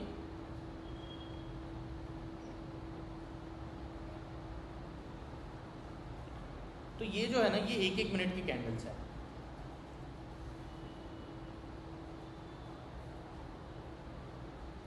ये सारे जो है ये 1-1 मिनट के कैंडल्स है। मतलब 1-1 मिनट के अंदर जो पहली कैंडल है उसने कितना हाई लगाया था, कितना लो लगाया था, किस प्राइस के ऊपर वो क्लोज हुआ था और किस प्राइस के ऊपर वो ओपन हुआ था, ये सारा दिखाई दे रहा है। और उसके बेसिस के ऊपर फिर जो सॉफ्टवेयर है ना वो 1-1 मिनट के एंड के ऊपर अपना जो है क्या बोलते हैं कलर उसको असाइन कर रहा है। लेकिन अब क्या हो रहा है कि आप ये देखिए कॉमन सेंस की चीज़ है कि आप जितना ज़्यादा कम टाइम फ्रेम लोगे ना उतना ज़्यादा आपको नॉइज़ मिलेगा, ऐसा है वो। अब क्या होगा, जैसे मान लो कि मैंने आपको पूछा कि इंडिया ग्रो कर रहा है नहीं कर रहा है, तो आपने क्या किया, सबसे इजी तरीका क्या होता है कि 4-5 जो मेजर सिटीज़ है आपने वो देख लिए और आपने बोला कि भाई वो ग्रो कर रहा है तो इंडिया ग्रो कर रहा है। लेकिन आप बोल रहे हो नहीं यार मुझे क्या करना है, मुझे हर एक सिटी में घुसना है, हर एक गाँव में घुसना है, हर एक चीज़ को देखना है और फिर जाके मुझे एनालाइज करना है कि यार ये ग्रो कर रहा है नहीं कर रहा है। तो आप जितना डिटेल में जाते जाओगे उतना चीज़ें कॉम्प्लेक्स होती जाएगी, ऐसा है। तो वैसे ही अगर आपको गाँव में घुसना है, एकदम जो एकदम पिछड़े हुए गांव है उसके अंदर अगर घुसना है तो इसका मतलब क्या, आप 1 मिनट का टाइम फ्रेम देख रहे हो। लेकिन उसमें क्या होगा, उतना ही एनालिसिस करना डिफिकल्ट होता जाएगा क्योंकि वेरिएबल फैक्टर्स बढ़ते जाएंगे। कोई गांव बढ़ रहा है, कोई गांव गिर रहा है, किसी गांव के अंदर कोई प्रॉब्लम आ गया, कहीं पानी नहीं है, ये नहीं है, वो नहीं है, बहुत सारी चीज़ें होती है ऐसा। तो ये 1 मिनट का टाइम फ्रेम का मतलब क्या हुआ कि मैंने जब आपको पूछा वो क्वेश्चन तो आप हर एक गाँव में घुसना चाहते हो, ज़्यादा आपने खुद ही कॉम्प्लिकेट कर दिया अपने आप के लिए वो चीज़ें। आपको किसी और को ये नहीं बताना है अपने को स्टॉक मार्केट के अंदर कि मैं नॉलेजेबल हूँ, ना आपको कोई डिग्री लेनी है, ना आपको पीएचडी करनी है, ना आपको कोई गोल्ड मेडल मिलेगा। आपका सिर्फ एक ही पर्पस है कि आपको पैसे कमाने हैं, सिर्फ इसी पर्पस से अपन सीख रहे हैं साहब। ना किसी के अंदर कोई एग्ज़ाम देनी है, ना आपको कोई पूछेगा जब आप कल ट्रेड करने आओगे भाई तू कितना सीखा हुआ है, तेरे पास क्या है क्या नहीं है साहब। तो स्टॉक मार्केट एक ही ऐसी चीज़ है कि जहाँ पर वैल्यू सिर्फ प्रैक्टिकल चीज़ों की होती है, किसी भी थ्योरेटिकल चीज़ों की कोई वैल्यू नहीं होती। अगर आप कोई भी किताबें पढ़ लोगे, कुछ भी कर लोगे ना, तो उससे क्या होगा ना, आपको ऐसा तो लगेगा कि मैं नॉलेजेबल हो चुका हूँ, लेकिन उससे क्या होगा, आप इसके अंदर ऑपरेट नहीं कर पाओगे। ये सिमिलर एग्जांपल क्या होगा कि आपने पायलट कैसे बनते हैं और एरोप्लेन कैसे चलाते हैं उसकी किताब तो पढ़ ली, आप कल चले गए और आपने प्लेन उड़ाना चालू कर दिया, उससे तो कुछ होने वाला है नहीं। जब तक आपकी हार्ट बीट्स ऊपर नीचे नहीं होगी, जब तक आपको गिरने का डर नहीं लगेगा, जब तक ऐसा नहीं लगेगा भाई मैं गिर तो नहीं जाऊँगा, जब तक आपका पूरा ब्लड प्रेशर ऊपर नीचे नहीं होगा और आपको एक्सपीरियंस नहीं आएगा पूरे तरीके से, तब तक आप नहीं समझ पाओगे एरोप्लेन चलाते कैसे ऐसा। तो स्टॉक मार्केट जो है वो एरोप्लेन चलाने की तरह है कि आपको सिर्फ प्रैक्टिकल नॉलेज चाहिए। थेरी तो आप पढ़ ही सकते हो, उसके अंदर 10-20% थेरी का नॉलेज होता है इसके अंदर, लेकिन उसके बाद तो प्रैक्टिकल एक्सपीरियंस ही मैटर करता है। अब जैसे कि मैंने बताया कि 1 मिनट का अपन ने टाइम फ्रेम पकड़ लिया कि भाई आप हर एक गाँव के अंदर घुसना चाहते हो, लेकिन अब जैसे अपन 5 मिनट का तो मैंने देख लिया, उसके बाद मैं क्या बोल रहा हूँ कि यार मैं 10 मिनट के टाइम फ्रेम पे चलता हूँ ऐसा है। ये जो है फिर हर एक कैंडल जो है ना वो 10 मिनट को रिप्रेजेंट करती है यहाँ पर, हर एक कैंडल। जैसे कि आपने क्या बोला कि यार मुझे नॉइज़ और थोड़ा कम करना है, मैं हर एक गांव में नहीं जाना चाहता हूँ, मैं क्या कर रहा हूँ, मैं सिर्फ डिस्ट्रिक्ट्स को देखना चाहता हूँ, सारे जो तालुका होते हैं, डिस्ट्रिक्ट होते हैं, उसको देखना चाहता हूँ। तो आपने क्या किया, अभी किया आपने 10-10 मिनट का टाइम फ्रेम लगा दिया। आप एनालाइज करना चाहते हो कि किस तरीके से मैं इसको समझूँ और किस तरीके से नहीं समझूँ ऐसा। तो उसके बाद फिर अगर आगे अपन बढ़ेंगे तो 15 मिनट का टाइम फ्रेम होता है, 30 मिनट का टाइम फ्रेम होता है, 1 घंटे का टाइम फ्रेम होता है, उसके बाद 1 दिन का टाइम फ्रेम होता है, 1 हफ्ते का टाइम फ्रेम होता है और 1 महीने का टाइम फ्रेम होता है ऐसा। ठीक है, आपके हिसाब से डिपेंड करता है कि आप अगर एक दिन में अगर आप ट्रेडिंग करना चाहते हो, सिर्फ आज के आज में आप सौदा बना के काटना चाहते हो, तो 5 मिनट का टाइम फ्रेम देख सकते हो, 10 मिनट का टाइम फ्रेम देख सकते हो। लेकिन अगर आप आज ही सौदा बना के आज ही काटना चाहते हो, तो आप 1 डे का जो है वो कैंडल देख के क्या करोगे ऐसा है, कोई फ़ायदा तो है नहीं 1 डे का कैंडल देख के, क्योंकि जब तक ये कैंडल बनेगी और ख़त्म होगी तो आपको तो समझ ही नहीं आएगा कि करना क्या है भाई। आपको तो एंट्री किसी चीज़ को समझना है ऐसा है वो कि किस तरीके से प्राइस मूव हो रही है, तो उसमें 1 डे का कैंडल तो देख के कोई फ़ायदा नहीं है। लेकिन अगर आप आज एक सौदा लेना चाहते हो, आप कोई शेयर खरीदना चाहते हो, आप 6 महीने के बाद उसको बेचना चाहते हो, अब आप 1 डे का देख सकते हो, क्योंकि आपके पास अगर कभी भी आपको कोई पिक्चर देखना है तो उसके छोटे छोटे पार्ट्स तो दिखने चाहिए ना। अगर आपको फ्रिज देखना है मान लो, तो आप सिर्फ बाहर से देख के क्या करोगे, आपको फ्रिज की अगर स्टडी करनी है अच्छा है बुरा है, उसको खोल के देखना पड़ेगा, उसके अंदर क्या क्या कंपोनेंट्स है क्या क्या नहीं है ऐसा है। तो उस तरीके से अगर आपको 6 महीने का अगर कोई सौदा बनाना है तो 1 डे का आप कैंडल देख सकते हो। अगर आपको 2-3 साल के लिए इन्वेस्ट करके रखना है, आपके पास टाइम नहीं है, आपके पास खाली पैसा पड़ा हुआ है, आपने बोला भाई मुझे ज़्यादा कुछ करना नहीं है, जैसे कि वो 5-6 सिटीज़ आपने देख लिए बस, उसको बोलते हैं कि आप 1 वीक का टाइम फ्रेम आप देख रहे हो ऐसा है। जैसे कि ये 1 वीक का टाइम फ्रेम यहाँ पर हो गया। तो ये जो है ना ये बेसिक स्टडी है। अब एकदम शॉर्ट में मैं आपको समझाता हूँ कि यार ये डिमांड एंड सप्लाई किस तरीके से होता है। अब आप देखिए कि यहाँ पर अगर आप नोटिस करोगे ना तो यहाँ पर क्या हो रहा है कि जैसे कि मैंने बताया आपको प्राइस कब बढ़ेगी, जब कोई बड़ा आदमी खरीदेगा। ठीक है, अब आप देख सकते हो कि यहाँ से लेकर यहाँ तक जो है ना प्राइस गिर रही थी। ठीक है, ये रेड कैंडल से आपको दिख रहा है कि प्राइस नीचे नीचे नीचे नीचे आ रही है सर। अब ये ग्रीन कैंडल से सडनली प्राइस ऊपर ऊपर जाना स्टार्ट हो गई। अब आप मुझे बताइए कि स्टॉक मार्केट के अंदर बहुत ज़्यादा पैसा लगता है अगर आपको स्टॉक्स को हिलाना है तो, लेकिन अपने में से कोई भी इंसान, ये जो ग्रीन कैंडल्स है, ग्रीन कैंडल्स क्यों बने, क्योंकि प्राइस जो थी ना वो यहाँ से लेकर यहाँ तक चली गई है, इसके लिए ग्रीन कैंडल्स बने हैं। अपने आप से कभी ग्रीन कैंडल्स नहीं बनते, इसके अंदर पैसा इन्फ्यूज़ किया गया है किसी न किसी के द्वारा, तभी जाकर ये प्राइस यहाँ से लेकर यहाँ तक बढ़ गया ऐसा। ठीक है, तो यहाँ पर मुझे क्या मिल रहा है ना, फुटप्रिंट्स मिल रहे हैं। जैसे कि अगर आप किसी जंगल में जाओगे, किसी शेर को आपको एनालाइज करना है, अगर आप किसी जंगल में घूम गए और आपको देखना है कि भाई शेर है कि नहीं है यहाँ पर, तो उसके जो पाँव होते हैं, उसके जो फुटप्रिंट्स होते हैं, आप उसको एनालाइज करते हो और आप जानबूझकर वहाँ पर नहीं जाना चाहते हो कि भाई यहाँ पर शेर जा चुका है तो मैं क्या करता हूँ किसी और रास्ते पे चलता हूँ ऐसा। तो ये जो होते हैं ये फुटप्रिंट्स होते हैं, उन्होंने अपने फुटप्रिंट्स यहाँ पर छोड़ दिए कि भाई देखो हमने यहाँ पर पैसा लगा दिया। जैसे कि मैंने बताया वो आके तो बताएंगे नहीं अपने को कि भाई मैंने पैसा लगाया, लेकिन उनकी जो हरकतें होती है, बिहेवियर होता है, वो इसके अंदर दिख जाएगा, क्योंकि हर एक चीज़ ट्रांसपेरेंट होती है, यहाँ पर कोई छुपम छुपाई नहीं चलती है। हर एक चीज़ सेबी के पास रिपोर्ट होती है, हर एक चीज़ चार्ट के अंदर आ जाती है ऐसा, और हर एक चीज़ ट्रांसपेरेंट है। सिर्फ अपने को सीखना है, उनके हरकतों को पढ़ना और उनके हरकतों को पढ़ के उनको फॉलो करना है, उनको अपोज नहीं करना है किसी भी तरीके से, क्योंकि उनके पास ज़्यादा पावर है अपने से। तो यहाँ पर आप देख सकते हो कि ये जो है ना, यहाँ पर प्राइस बढ़ी है। अब जब नेक्स्ट टाइम जब प्राइस यहाँ पर आएगी, जब इस लेवल के अंदर प्राइस आ जाएगी, मान लो मैंने क्या किया, यहाँ पर एक लाइन ड्रॉ करके रख दी, यहाँ पर मैंने एक लाइन ड्रॉ कर दी, ठीक है। अब मैंने क्या किया कि यार ऐसा तो है नहीं कि ओशन के अंदर सिर्फ एक शार्क होगा, बहुत सारे लोग होंगे, बहुत सारे बड़े बड़े प्लेयर्स होंगे, ऐसा है वो। कोई बोलेगा मैं खरीदना चाहता हूँ, कोई बोलेगा मैं बेचना चाहता हूँ, ऐसा है वो। तो जिस फोर्स से ये प्राइस ऊपर जा रही है ना, उससे समझ में आता है कि किस इंसान के पास कितनी ज़्यादा पावर है। आप यहाँ पर देखिए, ये जो थी ना, यहाँ से लेकर यहाँ तक जो मूवमेंट होती है ना,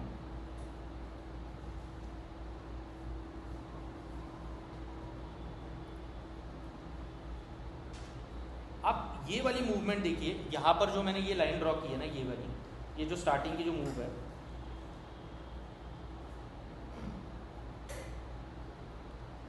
यहाँ से लेकर यहाँ तक की आप मूव देखिए, ये कैसे घसीट घसीट के मूव गई है। प्राइस इतना ज़्यादा बढ़ी नहीं है, अगर आप देख सको तो धीरे धीरे ऐसे स्लांटिंग करते करते करते करते प्राइस ऊपर जाएगी। इसका क्या मतलब है कि जिसने भी प्राइस को यहाँ से लेकर यहाँ तक लेके गया है ना, उसके पास कम पैसा था, उसके पास इतना पैसा नहीं था। लेकिन जिसने प्राइस को ये वर्टिकल मूवमेंट दी है एकदम इस तरीके से, उसने क्या किया कि 100 करोड़ डाल दिए, 200 करोड़ डाल दिए, 300 करोड़ डाल दिए, दनादन वो पैसे खरीदे जा रहा है ऐसा है। क्योंकि उसको अब अपने को इसके अंदर नहीं पढ़ना है कि वो क्यों खरीद रहा है, क्यों नहीं खरीद रहा है, वो उसकी इच्छा, अपने को उसमें कोई लेना देना नहीं है। ना आपको कोई एग्जाम लिखनी है, ना आपको कोई गोल्ड मेडल देगा कि आप रिसर्च करते बैठोगे वो क्यों खरीद रहा है और क्यों नहीं खरीद रहा है। ऐसा वो खरीद रहा है, मुझे पैसे कमाने हैं, मुझे कोई PhD नहीं करनी, कोई रिसर्च नहीं करना है। तो मैंने क्या किया भाई, मुझे एक प्राइस पता चल गई, मैंने ये जो नीचे की ब्लू लाइन ड्रॉ करके रखी है, स्ट्रेट ब्लू लाइन, तो उसके ऊपर मैंने एक लाइन ड्रॉ कर दी, क्योंकि मुझे पता चला कि यार इस पॉइंट से खरीदना स्टार्ट हुआ है और वो फोर्स से खरीदना स्टार्ट हुआ है इस पॉइंट से। ऐसा तो जब नेक्स्ट टाइम जब प्राइस इस लेवल के ऊपर आएगी ना यहाँ पर, क्योंकि कोई ना कोई तो बेचेगा, धीरे धीरे तो बेचेंगे ना लोग। ऐसा है वो कि जब नेक्स्ट टाइम, अब मुझे ये अंदाज़ा नहीं लगाना है प्राइस कब आएगी, मुझे क्या करना है कि ये काम कैसा होता है ना, मान लो आप किसी ओशन में चले गए, आपको मछली पकड़नी है, आप अपना कांटा डाल के रख देते हो और आप उसके अंदर और ज़्यादा कुछ नहीं कर सकते। जब मछली आके अटकेगी तभी वो अटकेगी। आप उसके अंदर कितना भी झटपटाओ, कुछ भी कर लो, कितना भी फ्रस्ट्रेट हो जाओ, कितना भी चीज़ों को कंट्रोल करने की कोशिश करो, आप नहीं कर पाओगे। आप सिर्फ जाके कांटा डाल सकते हो, पहले दिन कांटा डाल सकते हो, मछली नहीं फंसी, दूसरे दिन डाल सकते हो, मछली नहीं फंसी, तीसरे दिन तो फंसेगी, चौथे दिन तो फंसेगी, नहीं फंसी तो अपन किसी और जगह जाके अपन और कांटा डाल सकते हैं। ऐसा तो यहाँ पर मैंने क्या किया, ये जो लाइन मैंने ड्रॉ की है नीचे वाली, इसका मतलब मैंने कांटा डाल के ड्रॉ कर दिया है। यहाँ पर कांटा मैंने ओशन के अंदर ड्रॉ कर दिया, डाल दिया है मैंने। एक दिन वेट कर रहा हूँ, 2 दिन वेट कर रहा हूँ, 3 दिन वेट कर रहा हूँ, चौथे दिन मान लो प्राइस यहाँ पर आ गई। अब यहाँ पर क्या होगा, वो जो बड़ा प्लेयर है, आप सोचिए वो बड़ा शार्क है, वो कभी भी नहीं चाहेगा कि वो हार जाए, क्योंकि वो जो लोग होते हैं ना, वो इन्वेस्ट करते या पैसा डालते थोड़े से लंबे समय के लिए। वो अपने जैसे नहीं होते कि मान लो एक दिन में डाल दिया, तुरंत निकाल दिया, फिर निकाल दिया, फिर डाल दिया, ऐसा नहीं करते वो। और वो क्या करते हैं, मान लो उनके पास 1000 करोड़ रुपए है, ये सिर्फ आपको एक एग्जाम्पल दे रहा हूँ मैं समझाने के लिए, थोड़ा सा ईजी हो जाए आपके लिए। अगर उनके पास 1000 करोड़ है तो वो पहले ही इसमें 1000 करोड़ का माल नहीं खरीदेंगे, क्योंकि उनको पता है कि कोई ना कोई तो होगा भाई उनसे भी शाना या उनके जैसा, जो फिर प्राइस को नीचे लाने की कोशिश करेगा। तो वो पहले क्या करेंगे, 300 करोड़ डाल देंगे। उसके बाद वो क्या करेंगे, फिर जब नीचे प्राइस आएगा तो और 300 करोड़ डाल देंगे। तो मुझे क्या चीज़ पता है कि भाई वो इंसान जो है वो अपने से तो इंटेलिजेंट है ज़्यादा, इतना तो अपने को मानना पड़ेगा, क्योंकि उसके पास पैसा भी ज़्यादा है और उसने बड़ी सी टीम भी बिठा के रखी है। ऐसा है तो जब भी प्राइस इस लेवल के ऊपर आएगा ना, तो वो फिर से अपने जो 300 करोड़ बचे हुए हैं वो फिर से डालने की कोशिश करेगा। अब यहाँ पर क्या होता है ना, कन्फर्म चीज़ कोई भी नहीं होती स्टॉक मार्केट के अंदर, हर एक चीज़ की एक संभावना होती है, संभावना के बेसिस के ऊपर अपन एक्ट करते हैं। अगर आपको कोई भी इंसान ये बोल रहा है कि भाई तू ये कर ले 100% ये होने ही वाला है, या तो वो इंसान खुद पागल है या आपको पागल बनाना चाहता है। किसी भी चीज़ की गारंटी स्टॉक मार्केट के अंदर नहीं होती, सिर्फ एक संभावना होती है कोई भी चीज़ होने की। यहाँ पर क्या होता है कि जब आप गलत होते हो तो आप कम पैसा गंवाते हो, जब आप सही होते हो तो ज़्यादा पैसा कमाते हो, इतना ही होता है। और यही पूरा प्रोसेस है ज़िंदगी भर अगर आप करना चाहते हो स्टॉक मार्केट। तो अगर आपके अंदर बहुत बड़ा ईगो है, अगर आपके अंदर बहुत ज़्यादा प्राइड है, अगर आप नहीं समझना चाहते हो चीज़ों को, तो फिर क्या होता है ना कि अपन नहीं ऑपरेट कर पाएंगे इसके अंदर। तो बेसिक अंडरस्टैंडिंग अपनी क्या डेवलप हुई कि भाई जब प्राइस इस लेवल के ऊपर आएगा ब्लू लाइन के आसपास, तो वो फिर से 300 करोड़ अपने डालने की कोशिश करेगा। तो जब वो डालने की कोशिश करेगा तब मैं क्या करूँगा, और मुझे कैसे समझेगा वो डालने की कोशिश कर रहा है। तो यहाँ पर और एक ग्रीन कलर की ऐसी कैंडल बन जाएगी ऐसा। तो यहाँ पर मैं क्या करूँगा, यहाँ पर अपना भी पैसा डाल दूँगा, क्योंकि मुझे पता है भाई उसने यहाँ पर पैसा डाला था, अब वो आगे भी और डालने की कोशिश करेगा ऐसा है। तो यहाँ पर मैं अपना पैसा डालने की कोशिश करूँगा और मैं अब बैठा रहूँगा। अब उसके बाद मैं कुछ नहीं कर सकता, उसके हाथ में अब वो जो करना चाहे वो करना चाहे। अब अगर उसके पास बचा हुआ पैसा नहीं रहा तो प्राइस इसके नीचे आ जाएगी, तो मैं एक्सेप्ट कर लूँगा कि भाई मेरे से गलती हो गई, मैं बाहर निकल जाऊँगा अपना स्टॉप लॉस लेके। और अगर प्राइस ऊपर चलती रही तो मैं बोलूँगा कि भाई नहीं अच्छी बात है यार, अब तो फिर प्राइस ऊपर जा रही है और मैं अपना टारगेट फिर ऊपर जाके बुक कर लूँगा। ये हुई खरीदने वाली बात। अब मैं आपको बताता हूँ बेचने वाली बात।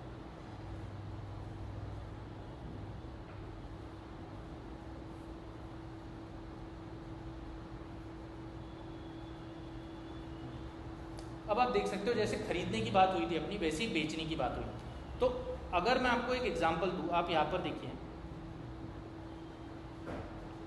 यहाँ पर अगर आप देख सकते हो ये जो इतने बड़े बड़े रेड कैंडल बने, आप देखिए पूरा एक फोर्स से रेड कैंडल बने सारे के सारे। क्या ये आप और मैं बेचने के बाद बन सकते हैं? ये नहीं बन सकते।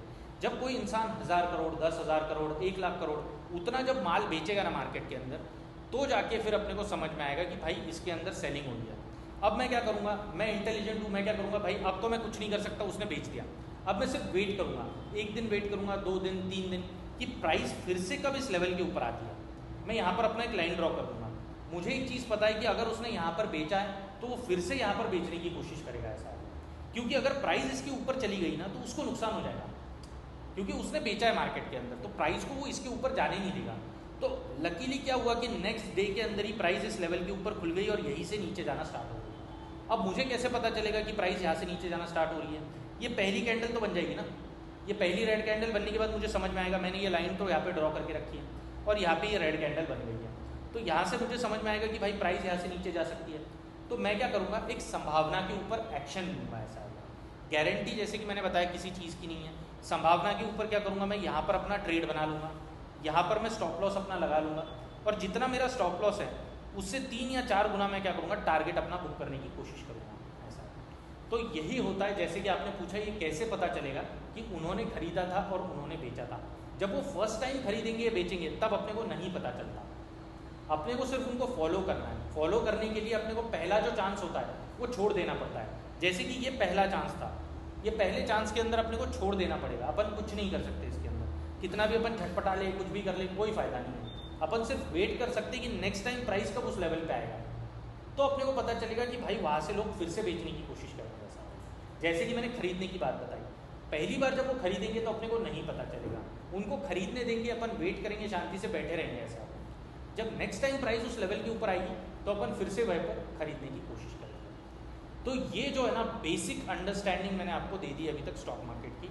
ये पूरा जो गवर्निंग प्रिंसिपल है, मतलब अगर मैं आपको इंग्लिश लैंग्वेज बताऊँ तो जैसे ABCD होती है ना, तो ये स्टॉक मार्केट की ABCD है ऐसा।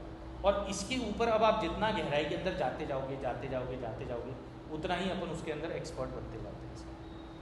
तो ये बेसिक अंडरस्टैंडिंग थी। किसी को कोई भी डाउट है तो प्लीज़ आप पूछिए। जो ऑनलाइन के अपने दोस्त है वो भी प्लीज़ पूछ सकते हैं, कोई भी डाउट किसी को है।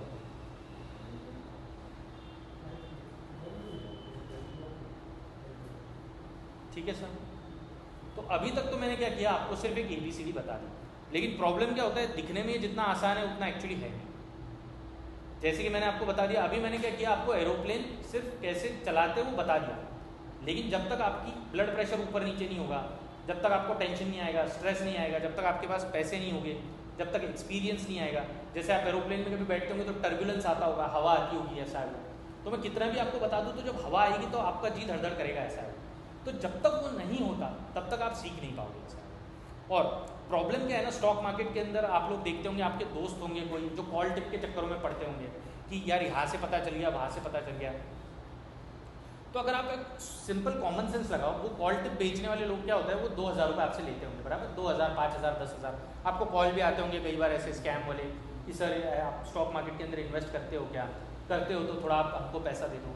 तो अगर आप सिंपल कॉमन सेंस लगाओ कि अगर उनको सच में स्टॉक मार्केट इतना आता तो वो आपसे 2-2 हज़ार रुपये क्यों लेते, वो खुद ही बैंक से लोन लेके फिर पैसा लगा देते ऐसा है। तो ये चीज़ कभी भी पॉसिबल नहीं होती स्टॉक मार्केट के अंदर। जैसे कि मैं आपको कितना भी बता दूं कि भाई जब आपको मुंबई से दिल्ली तक एरोप्लेन उड़ाना है इस तरीके से, लेकिन जब आप उड़ाओगे तब क्या क्या प्रॉब्लम्स आएंगे वो आप ही को पता है। मैं नीचे बैठ के तो आपको बता नहीं सकता कि भाई देख तू ये आने के बाद ये कर, ये आने के बाद ये कर, क्योंकि 100 तरीके की प्रॉब्लम्स आ सकते हैं ऐसा है।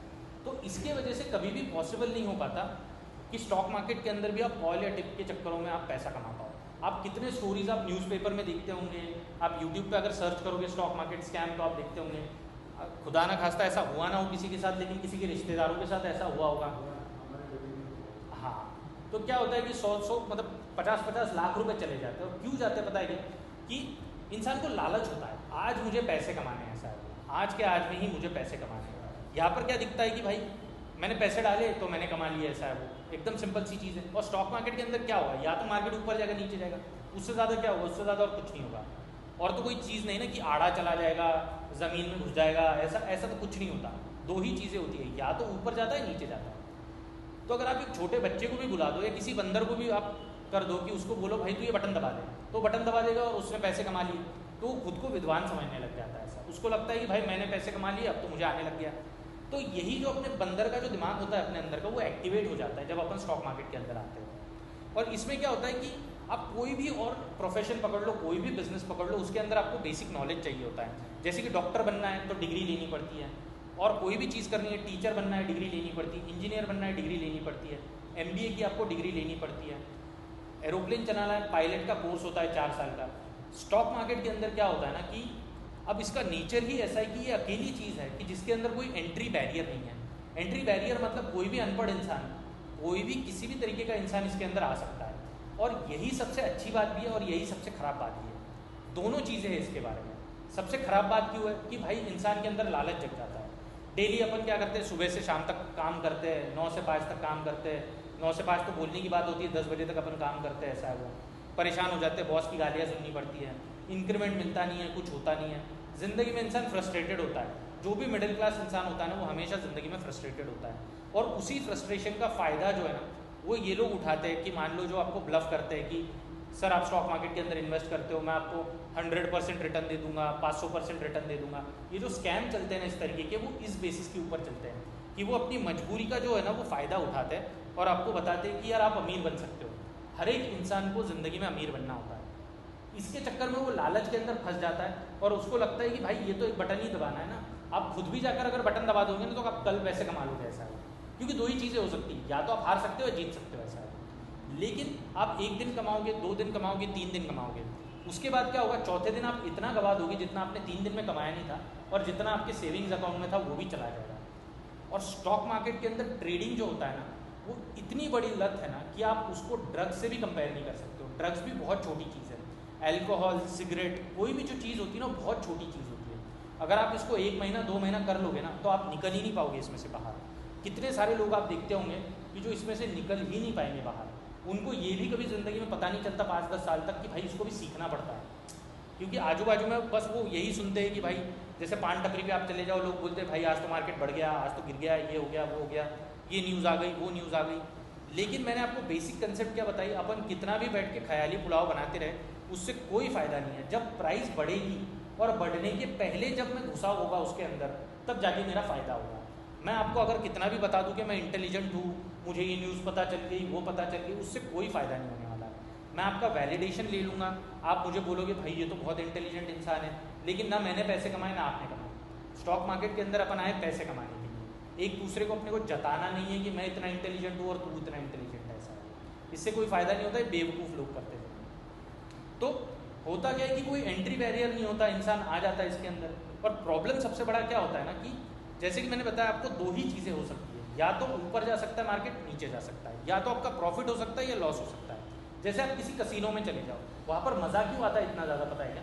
क्योंकि ऐसा कभी नहीं होता कसिनो के अंदर कि आप हमेशा हारते रहो। अगर आप 10 बार खेलोगे ना, 3-4 बार, 7-8 बार तो आप जीतने ही जीतने वाले हो। और आप जितना जीतते जाओगे उतना आपका लालच जो है वो बढ़ता जाएगा, बढ़ता जाएगा, बढ़ता जाएगा, ऐसा। तो अगर आपके पास ये कंट्रोल नहीं है कि आप कसिनो के अंदर जाके एक ही बार खेल के बाहर निकल के आओ, तो आप कभी भी उसके अंदर पैसे नहीं कमा सकते हो। और कसिनो के अंदर तो क्या होता है कि 50-50% प्रोबेबिलिटी होती है कि भाई या तो आप जीत सकते हो या हार सकते हो।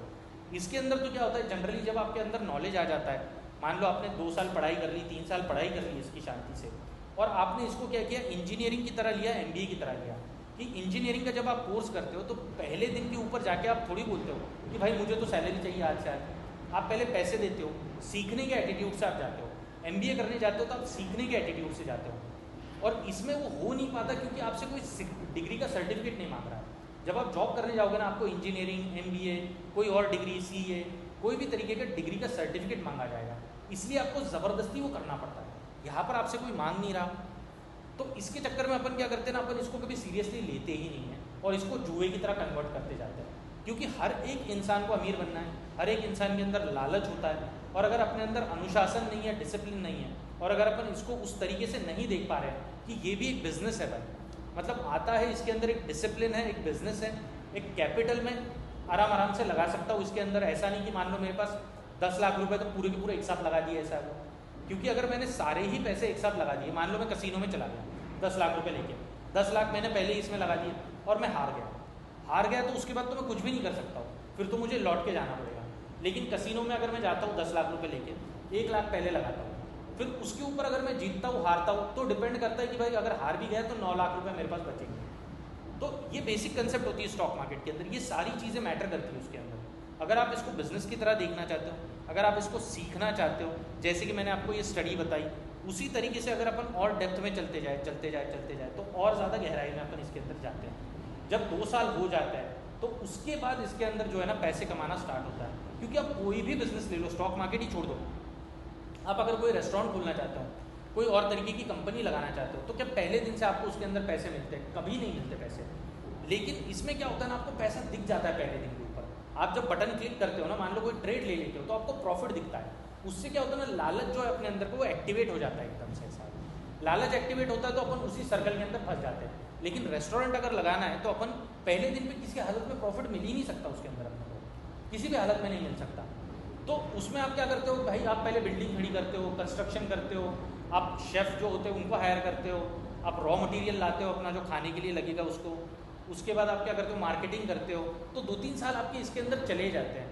उसके बाद आप मान लो 20 लाख रुपए आपने उसके अंदर इन्वेस्ट कर दिया, फिर धीरे धीरे आपका रेस्टोरेंट चलना चालू होता है। उसके बाद क्या होता है, वो 20 लाख आप रिकवर करते हो और उसके बाद आपका कहीं जाके प्रॉफिट स्टार्ट होता है। तो दुनिया में ऐसी कोई भी चीज़ नहीं है, स्टॉक मार्केट भी नहीं है, कि जिसके अंदर आपको पहले दिन से पैसा मिलना स्टार्ट होता है। लेकिन प्रॉब्लम क्या है कि इसके अंदर जो इन्वेस्टमेंट वहाँ पर आपको दिखता है कि चला जा रहा है, इसके अंदर क्या होता है, जो बीच बीच में लॉसेस आते हैं ना, वो आपका इन्वेस्टमेंट होता है साहब। तो इसके चक्कर में इंसान समझ नहीं पाता, और जब प्रॉफिट मिलना स्टार्ट हो जाता है ना, तो अपना लालच एक्टिवेट होता है, और लालच जब एक्टिवेट होता है तो ये बिजनेस नहीं, ये जुआ बन जाता है। इसीलिए मैंने आपको स्टार्टिंग में पूछा था कि ट्रेडिंग आपको जुआ लगता है क्या, वही रीज़न से पूछा था कि जब आप, क्योंकि एक जैसे मैंने बताया कि साइकोलॉजी जो होती है ना, फ्रस्ट्रेटेड होता है आदमी जॉब करके पूरा दिन, जल्दी से जल्दी पैसा चाहिए होता है साहब वो, तो पहले ही अंदर अंदर कहीं ना कहीं कीड़ा होता है, अपना पैसा कमाना है। और एक दिन अगर मैंने बटन दबा दिया, लाख रुपए का मैंने मान लो कोई ट्रेड ले लिया, लाख रुपए के ऊपर 50,000 मिल गए, अब तो मैं पागल हो जाऊँगा पूरे तरीके से, मुझे तो समझ ही नहीं आएगा। मुझे लगा भाई मैं जॉब क्यों कर रहा हूँ, जॉब में मेरी सैलरी 40,000 रुपये है, तो मैं तो बेवकूफ़ इंसान हूँ साला, ऐसा है वो। मैं अपने दोस्तों को बताऊँगा यार तू तो बेवकूफ़ है साले, तू तो जॉब कर रहा है, मैंने एक दिन में 50,000 कमा लिए। लेकिन वो होता क्या है ना दोस्तों, कि जैसे पिक्चर का आप ट्रेलर देखते होंगे कितना भी अच्छा हो, लेकिन पिक्चर कई बार ख़राब निकलता है ऐसा।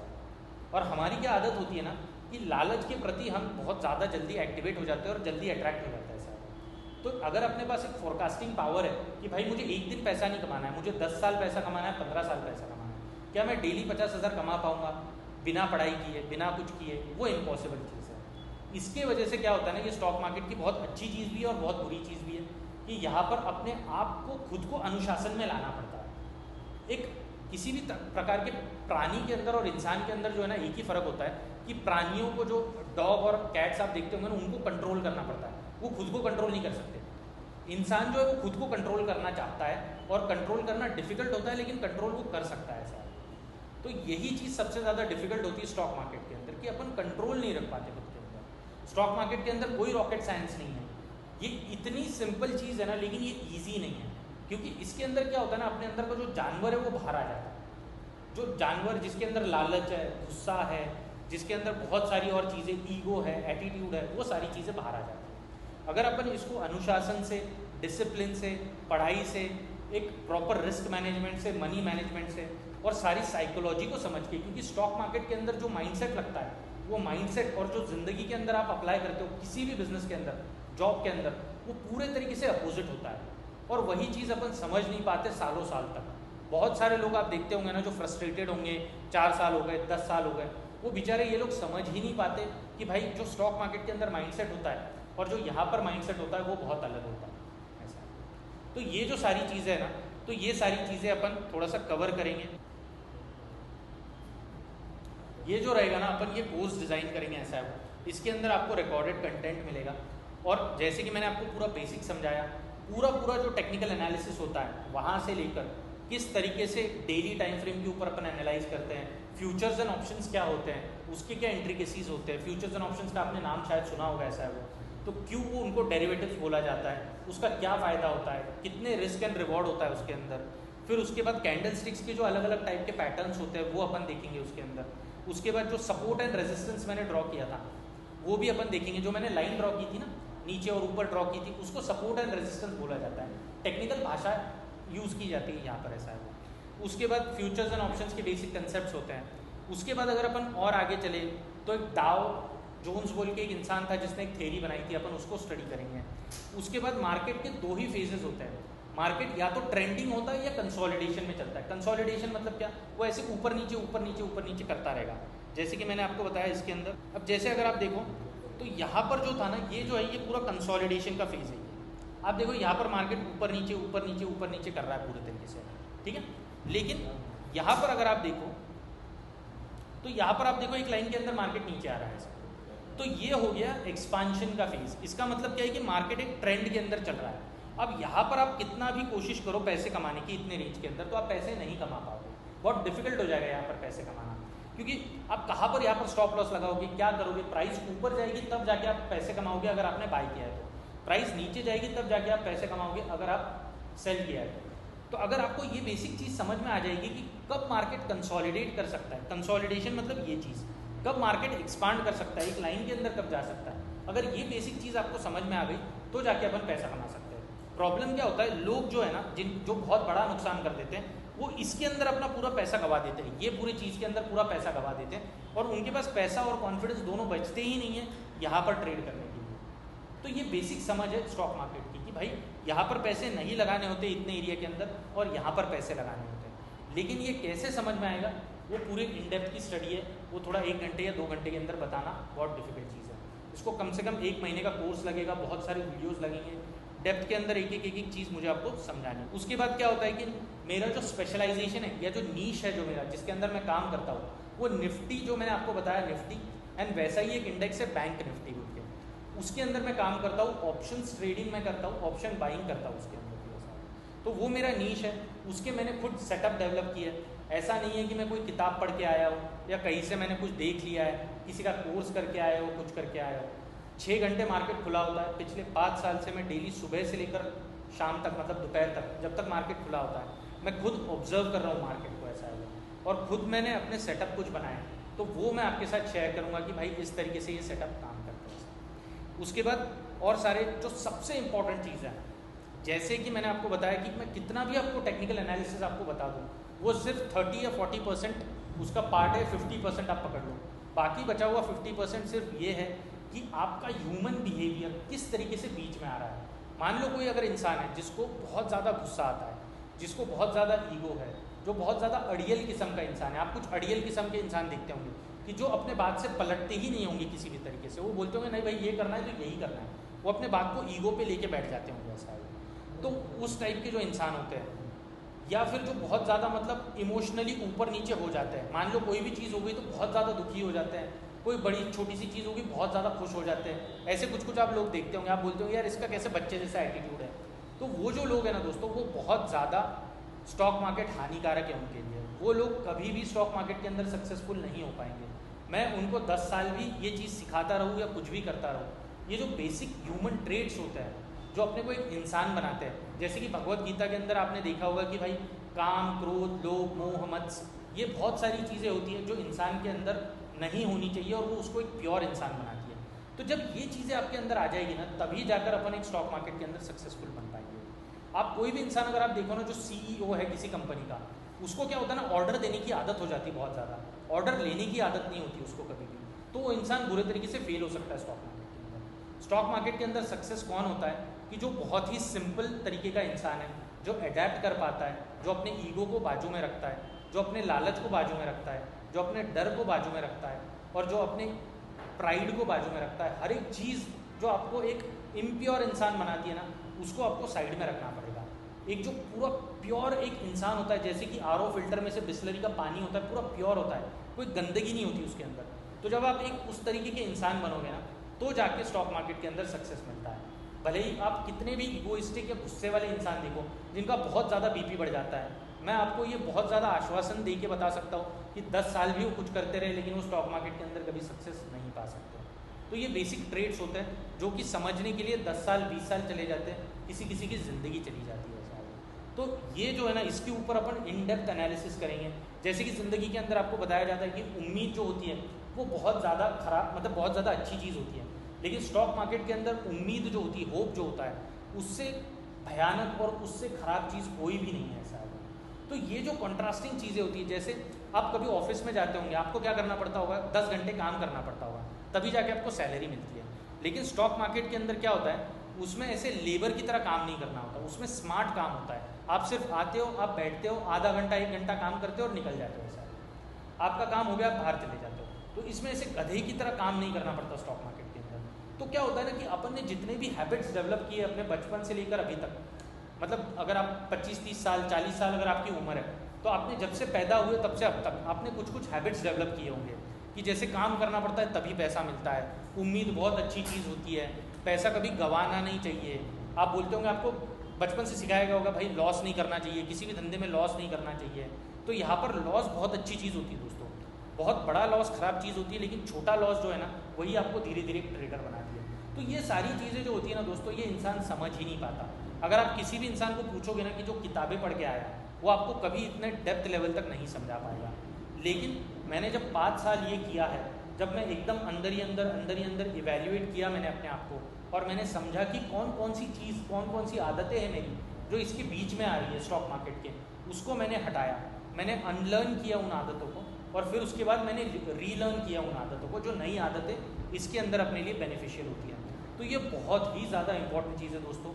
मैं इसका आपको इंपॉर्टेंस जितना समझा पाऊँ ना, अगले 10 घंटे भी समझाऊँ तब भी कम पड़ जाएगा ऐसा वो, क्योंकि टेक्निकल एनालिसिस तो कोई भी बच्चा सीख जाएगा, 1 साल में 2 साल में किसी भी तरीके से सीख पाएगा।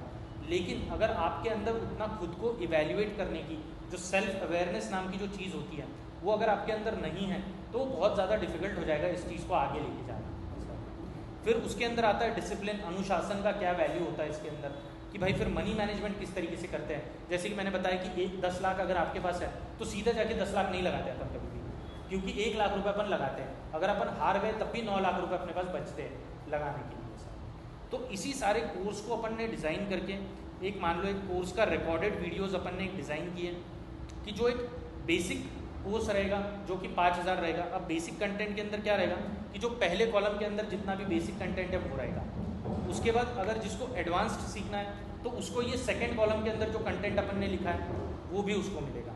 तो जो बेसिक की अपन ने, ये मैं फिर से स्लाइड लाऊंगा दोस्तों ताकि आप देख सको उसको, लेकिन इसकी कॉस्ट रहेगी बेसिक की 5000 रुपीज़, और उसके बाद जो एडवांस्ड कोर्स रहेगा उसकी प्राइस रहेगी 10,000 रुपये। इसके अंदर आपको क्या मिलेगा कि यार आपको रिकॉर्डेड वीडियोस मिलेंगे, और उसके बाद सिर्फ मैंने मान लो रिकॉर्ड करके आपको वीडियोस दे दी, उससे तो कोई फ़ायदा होगा नहीं जब तक अपन हफ्ते में एक बार टच में नहीं रहेंगे, या मैं आपको प्रैक्टिकल एग्जांपल से नहीं समझाऊंगा, अपना एक्सपीरियंस नहीं समझाऊंगा। कि जैसे एरोप्लेन का मैंने बताया कि हवा जब आती है, टर्बुलेंस जब आता है, तो एग्जैक्टली क्या करना पड़ता है, वो जब मैं आपको सिखाऊंगा कि जब मार्केट के अंदर हवा आएगी और आपको उड़ा के लेके जाएगी, किसी न किसी एक दिन तो ऐसा होगा, तो उस दिन कैसे बिहेव करना है, क्या करना है, वो अपन हफ्ते में एक बार कनेक्ट करते जाएंगे, कि जिससे ऑनलाइन के डाउट जो है वो भी क्लियर होते रहेंगे ऐसा। तो ये अपन ने 2 बेसिक कोर्स डिज़ाइन किए, और जब अगर आप स्टॉक मार्केट आप करोगे ना, सही में अगर आप 1 लाख रुपए 10 लाख रुपए लेके आओगे, और आपने सोचा कि भाई ये मुझे नहीं करना है यार, छोड़ो ये सब फालतू की चीज़ें हैं, क्यों मैं किसी को पैसा देके करूँ, मैं खुद ही करता हूँ ऐसा, तो 10,000 रुपये तो आपका एक ट्रेड के अंदर लॉस हो जाएगा दोस्तों। आप जब फ्यूचर्स एंड ऑप्शंस के अंदर आओगे ना, तो 5,000 रुपये तो आपको आंखें आप बंद करोगे और खोलोगे ना तो निकल जाएंगे 5,000 रुपये, समझ नहीं आएगा आपको कहाँ चलेगा ऐसा है। फ्यूचर्स एंड ऑप्शंस की बात कर रहा हूँ मैं, क्योंकि उसी के अंदर आपको ज़्यादा पैसा भी मिलेगा और ज़्यादा पैसा आप गवाओगे पैसा। तो होता क्या है कि यार मैंने थोड़ा हार्ड तरीके से सीखी ये चीज़ें, मैंने भी स्टार्टिंग में लॉसेस किए थे, फिर जाके धीरे धीरे मैं प्रॉफिट के अंदर आया था। लेकिन जब मैं अगर आपको कोई चीज़ समझा सकता हूँ और जो चीज़ आप 1 लाख रुपए लॉस करके आप सीख सकते हो, वो अगर आप 10,000 रुपये या 5,000 दे के सीख सको, तो ये एक इंटेलिजेंट इंसान की निशानी होती है। अगर मेरे पास कोई इंसान होता कि जो सच में प्रैक्टिकली सिखा पाए, क्योंकि अगर आप यूट्यूब के ऊपर जाओगे ना, आपको 2 मिलियन 20 लाख बहुत सारे सब्सक्राइबर के लोग मिल जाएंगे, लेकिन वो लोग क्या है ना, फर्जीवाड़ा करते हैं। वो खुद तो ट्रेडिंग करते हैं नहीं। उनका बेसिक एम क्या है कि उनका एम है कोर्सेज बेचना, कॉल टिप्स देना, ये करना, लोगों को लुबाड़ना और बोलना कि भाई ऐसा ऐसा है, 100% रिटर्न ले लो, 500% रिटर्न ले लो, फालतू की लालच बताना। कार मैंने खरीदी है उसका फ़ोटो डालना, मैं अपना घर बताऊंगा उसका फ़ोटो डालना, ताकि क्या होगा कि आपके अंदर का जो लालच है उसको मैं जागरूक कर पाऊँ, ऐसा है। लेकिन मेरा काम क्या है कि यार मैं कभी ये फर्जीवाड़े में पड़ा नहीं हूँ, ऐसा है। मैं खुद ट्रेडर हूँ और मेरा मेन सोर्स जो इनकम का वो ट्रेडिंग ही है। लेकिन क्या होता है ना कि यार मैंने बहुत ज़्यादा तकलीफ़ों से ये सारी चीज़ें सीखी है और तब जाके मुझे समझ में आया कि भाई इतना ज़्यादा पेन होता है इसके अंदर। मैं आपका पेन पूरे तरीके से कम नहीं कर सकता, 50% तो आपका पेन ज़रूर कम कर सकता हूँ दोस्तों। और जो चीज़ आप यहाँ पर 5,000 या 10,000 दे के आप सीख सकते हो, वही चीज़ अगर आप खुद सीखना चाहो तो शायद उसको 10 साल लग जाएंगे और 10 लाख रुपए भी मैं कम बोल रहा हूँ दोस्तों। डिपेंड करता है आपके पास कितना पैसा है, उसके ऊपर डिपेंड करेगा कि आप कितना पैसा कमाना चाहते हो। तो ये अपने 2 बेसिक कोर्सेस हैं। और ये जो है ना दोस्तों, ये QR कोड है कि जो मेरा एक रिक्वेस्ट है आपसे कि अगर आप स्कैन कर पाओ, ऑनलाइन दोस्तों से भी मेरी रिक्वेस्ट है कि अगर आप इसको स्कैन करके अपना फीडबैक अगर शेयर कर पाओ, तो हम लोग नेक्स्ट वर्कशॉप के अंदर या जो कोर्सेज हम डिज़ाइन करेंगे तो उसके अंदर हम इम्प्रूवमेंट ला पाए। सर आप बता सकते हो मैंने कौन सी चीज़ अच्छी की है, कौन सी चीज़ बुरी की है। आप इसको स्कैन कर सकते हो मोबाइल से और उससे आप अपना फीडबैक जो है वो शेयर कर सकते हो। 2 मिनट के लिए ये जो है मैं अपना जो कोर्स का कंटेंट है वो यहाँ पर रखता हूँ, उसके बाद में QR कोड का कंटेंट जो है वो कोर्स। बस इतना ही वर्कशॉप था दोस्तों। आपको कोई भी डाउट है, कुछ भी है, बिल्कुल हेजिटेट मत कीजिए, बिंदास पूछिए। कोई भी डाउट ऑकवर्ड नहीं होता। ऐसा मत सोचिए कि साइड वाला क्या सोचेगा, ये क्या सोचेगा। मैं भी 5 साल पहले 6 साल पहले आपकी जगह पे बैठा था, मुझे भी ऐसे लग रहा था कि भाई क्या होगा क्या नहीं होगा, कैसे होगा, मुझे कुछ समझ भी नहीं आ रहा था। कई बार डर भी लगता था कि यार कैसे हो पाएगा, मुझे तो कुछ समझ, मैं पूछ लूँगा तो यार साइड वाला क्या सोचेगा। स्टॉक्स जो रहते हैं उसमें कमोडिटी ये वो मतलब सोचते क्या क्या रहता है, कमोडिटी का क्या रहता है और ये फ्यूचर ऑप्शंस तो क्या रहता है। कैसा होता है ना कि अगर मैं आपको बताऊं कि यार आपको मेटल्स के अंदर आपको खरीदना है, ठीक है, आपको कोई भी मैं मेटल बोल दूँ आपको खरीदना है और आप क्या करते हो, आप मेटल खरीद के बेचना चाहते हो, आप कारोबार करते हो मेटल्स का। तो आप क्या कर सकते हो, मान लो आपने गोल्ड खरीद के बेचा, आप गोल्ड खरीद के बेच सकते हो, आप सिल्वर खरीद के बेच सकते हो। आपका मान लो ट्रेडिंग का बिजनेस है, मान लो गोल्ड एंड सिल्वर का, और कोई मेटल है, मान लो कॉपर का है, स्टील का है, आप स्टील खरीद के बेच सकते हो, कॉपर खरीद के बेच सकते हो, ऐसा है। लेकिन वैसे ही क्या होता है, स्टॉक मार्केट के अंदर भी बहुत सारे इंस्ट्रूमेंट्स होते हैं। बेसिक स्ट्रक्चर जो होता है वो मैंने आपको जैसे एक्सप्लेन किया प्राइस का, वही होता है। बेसिक जो क्रक्स है, मतलब जो दिल है, जो हार्ट है, जो सोल है स्टॉक मार्केट का, वो प्राइस का स्टडी होता है। तो उसी तरीके से अगर आप मेटल्स को स्टडी कर लो तो आप किसी भी चीज़ के अंदर ट्रेड कर सकते हो। आप गोल्ड खरीद के बेच सकते हो, सिल्वर खरीद के बेच सकते हो। वैसे स्टॉक मार्केट के अंदर क्या क्या होता है, आप नॉर्मल स्टॉक्स के अंदर खरीद बेच कर सकते हो, उसको बोलते हैं इक्विटी ट्रेडिंग। मान लो आपने रिलायंस खरीदा, रिलायंस बेच दिया, उसको बोला जाता है equity trading. Futures and options एक दूसरी चीज़ होती है कि जिसको बोला जाता है डेरिवेटिव होता है इक्विटी का। उसके बाद क्या होता है, कमोडिटी। कमोडिटी का मतलब ये होता है कि गोल्ड अगर आपने खरीद के बेचा, नेचुरल गैस नाम की एक चीज़ होती है वो आपने खरीद के बेचा, क्रूड ऑयल जो होता है वो आपने खरीद के बेचा, वो एक सेगमेंट होता है। उसके बाद फॉरेक्स एक सेगमेंट होता है जिसके अंदर करेंसी पेयर्स को ट्रेड किया जाता है। लेकिन आपको अगर प्राइस की स्टडी समझ में आ गई, अगर आपको सप्लाई एंड डिमांड समझ में आ गया, अगर आपको ये समझ में आ गया कि भाई जो बड़े बड़े लोग हैं वो किस तरीके से काम करते हैं और उनके फुटप्रिंट्स को अगर आप समझ पाए ना, तो आप किसी भी सेगमेंट के अंदर ट्रेड कर सकते हो। तो अपन बेसिक स्टडी तो समझेंगे हर एक चीज़ की कि प्राइस की स्टडी कैसे होती है।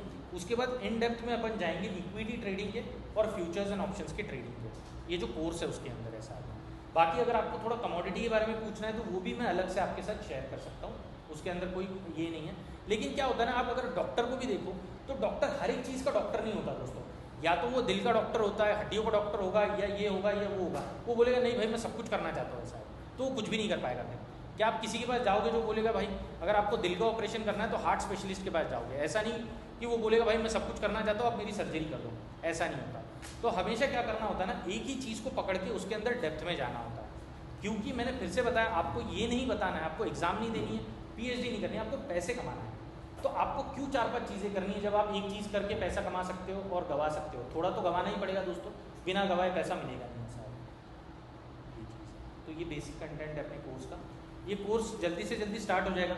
आप लोगों में से जैसे भी रजिस्ट्रेशन आते हैं उस तरीके से अपन रिकॉर्डेड वीडियोस तो देना स्टार्ट करेंगे, और हफ्ते में से अपन एक वीक जो होगा वो डाउट क्लियरिंग का सेशन रखेंगे। ठीक है?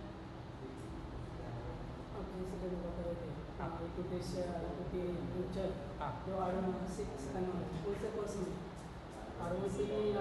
वो एडवांस में रहेगा। फ्यूचर्स एंड ऑप्शंस जो है ना वो एडवांस में रहेगा, क्योंकि फ्यूचर एंड ऑप्शन के अंदर आप लोग अगर 1 लाख रुपए लेके आओगे ना तो 10,000 रुपये तो आपको ऐसे ही लॉस हो जाएगा। मतलब 2 मिनट के अंदर आपको 10,000 रुपये लॉस प्रॉफिट दिखना चालू हो जाएगा। तो वो वाला होता है। तो आप उस तरीके से उसको एनालाइज कीजिए कि क्या आप स्टॉक मार्केट के अंदर 10 लाख रुपये लॉस करके सीखना चाहते हो या 10,000 रुपये देख के सीखना चाहते हो। अगर कुछ भी नहीं करना चाहते हो, आप अपना टाइम ले सकते हो, ऐसी कोई बात नहीं है। यूट्यूब के ऊपर भी आप सीख सकते हो, लेकिन होता क्या है, यूट्यूब के ऊपर आपको इतना कंटेंट मिलेगा ना कि समझ में नहीं आएगा करूँ क्या और नहीं करूँ क्या। और 90% जो लोग हैं वो फर्जीवाड़ा करने वाले लोग हैं, वो खुद ट्रेडिंग तो करते नहीं है, वो सिर्फ सिखाते हैं ऐसा है। और जितना मैंने इन डेप्थ में आपको एंड में बताया कि ह्यूमन बिहेवियर कैसे इम्पैक्ट करता है, वो तो उनको ना अभी तक समझ में आया और ना कभी समझ में आएगा ऐसा लगता है, क्योंकि जो इंसान ट्रेड करता है वही समझ पाता है कि वो कैसे इम्पैक्ट करता है उस चीज़ को। तो ये अपना अभी तक का सेशन था दोस्तों।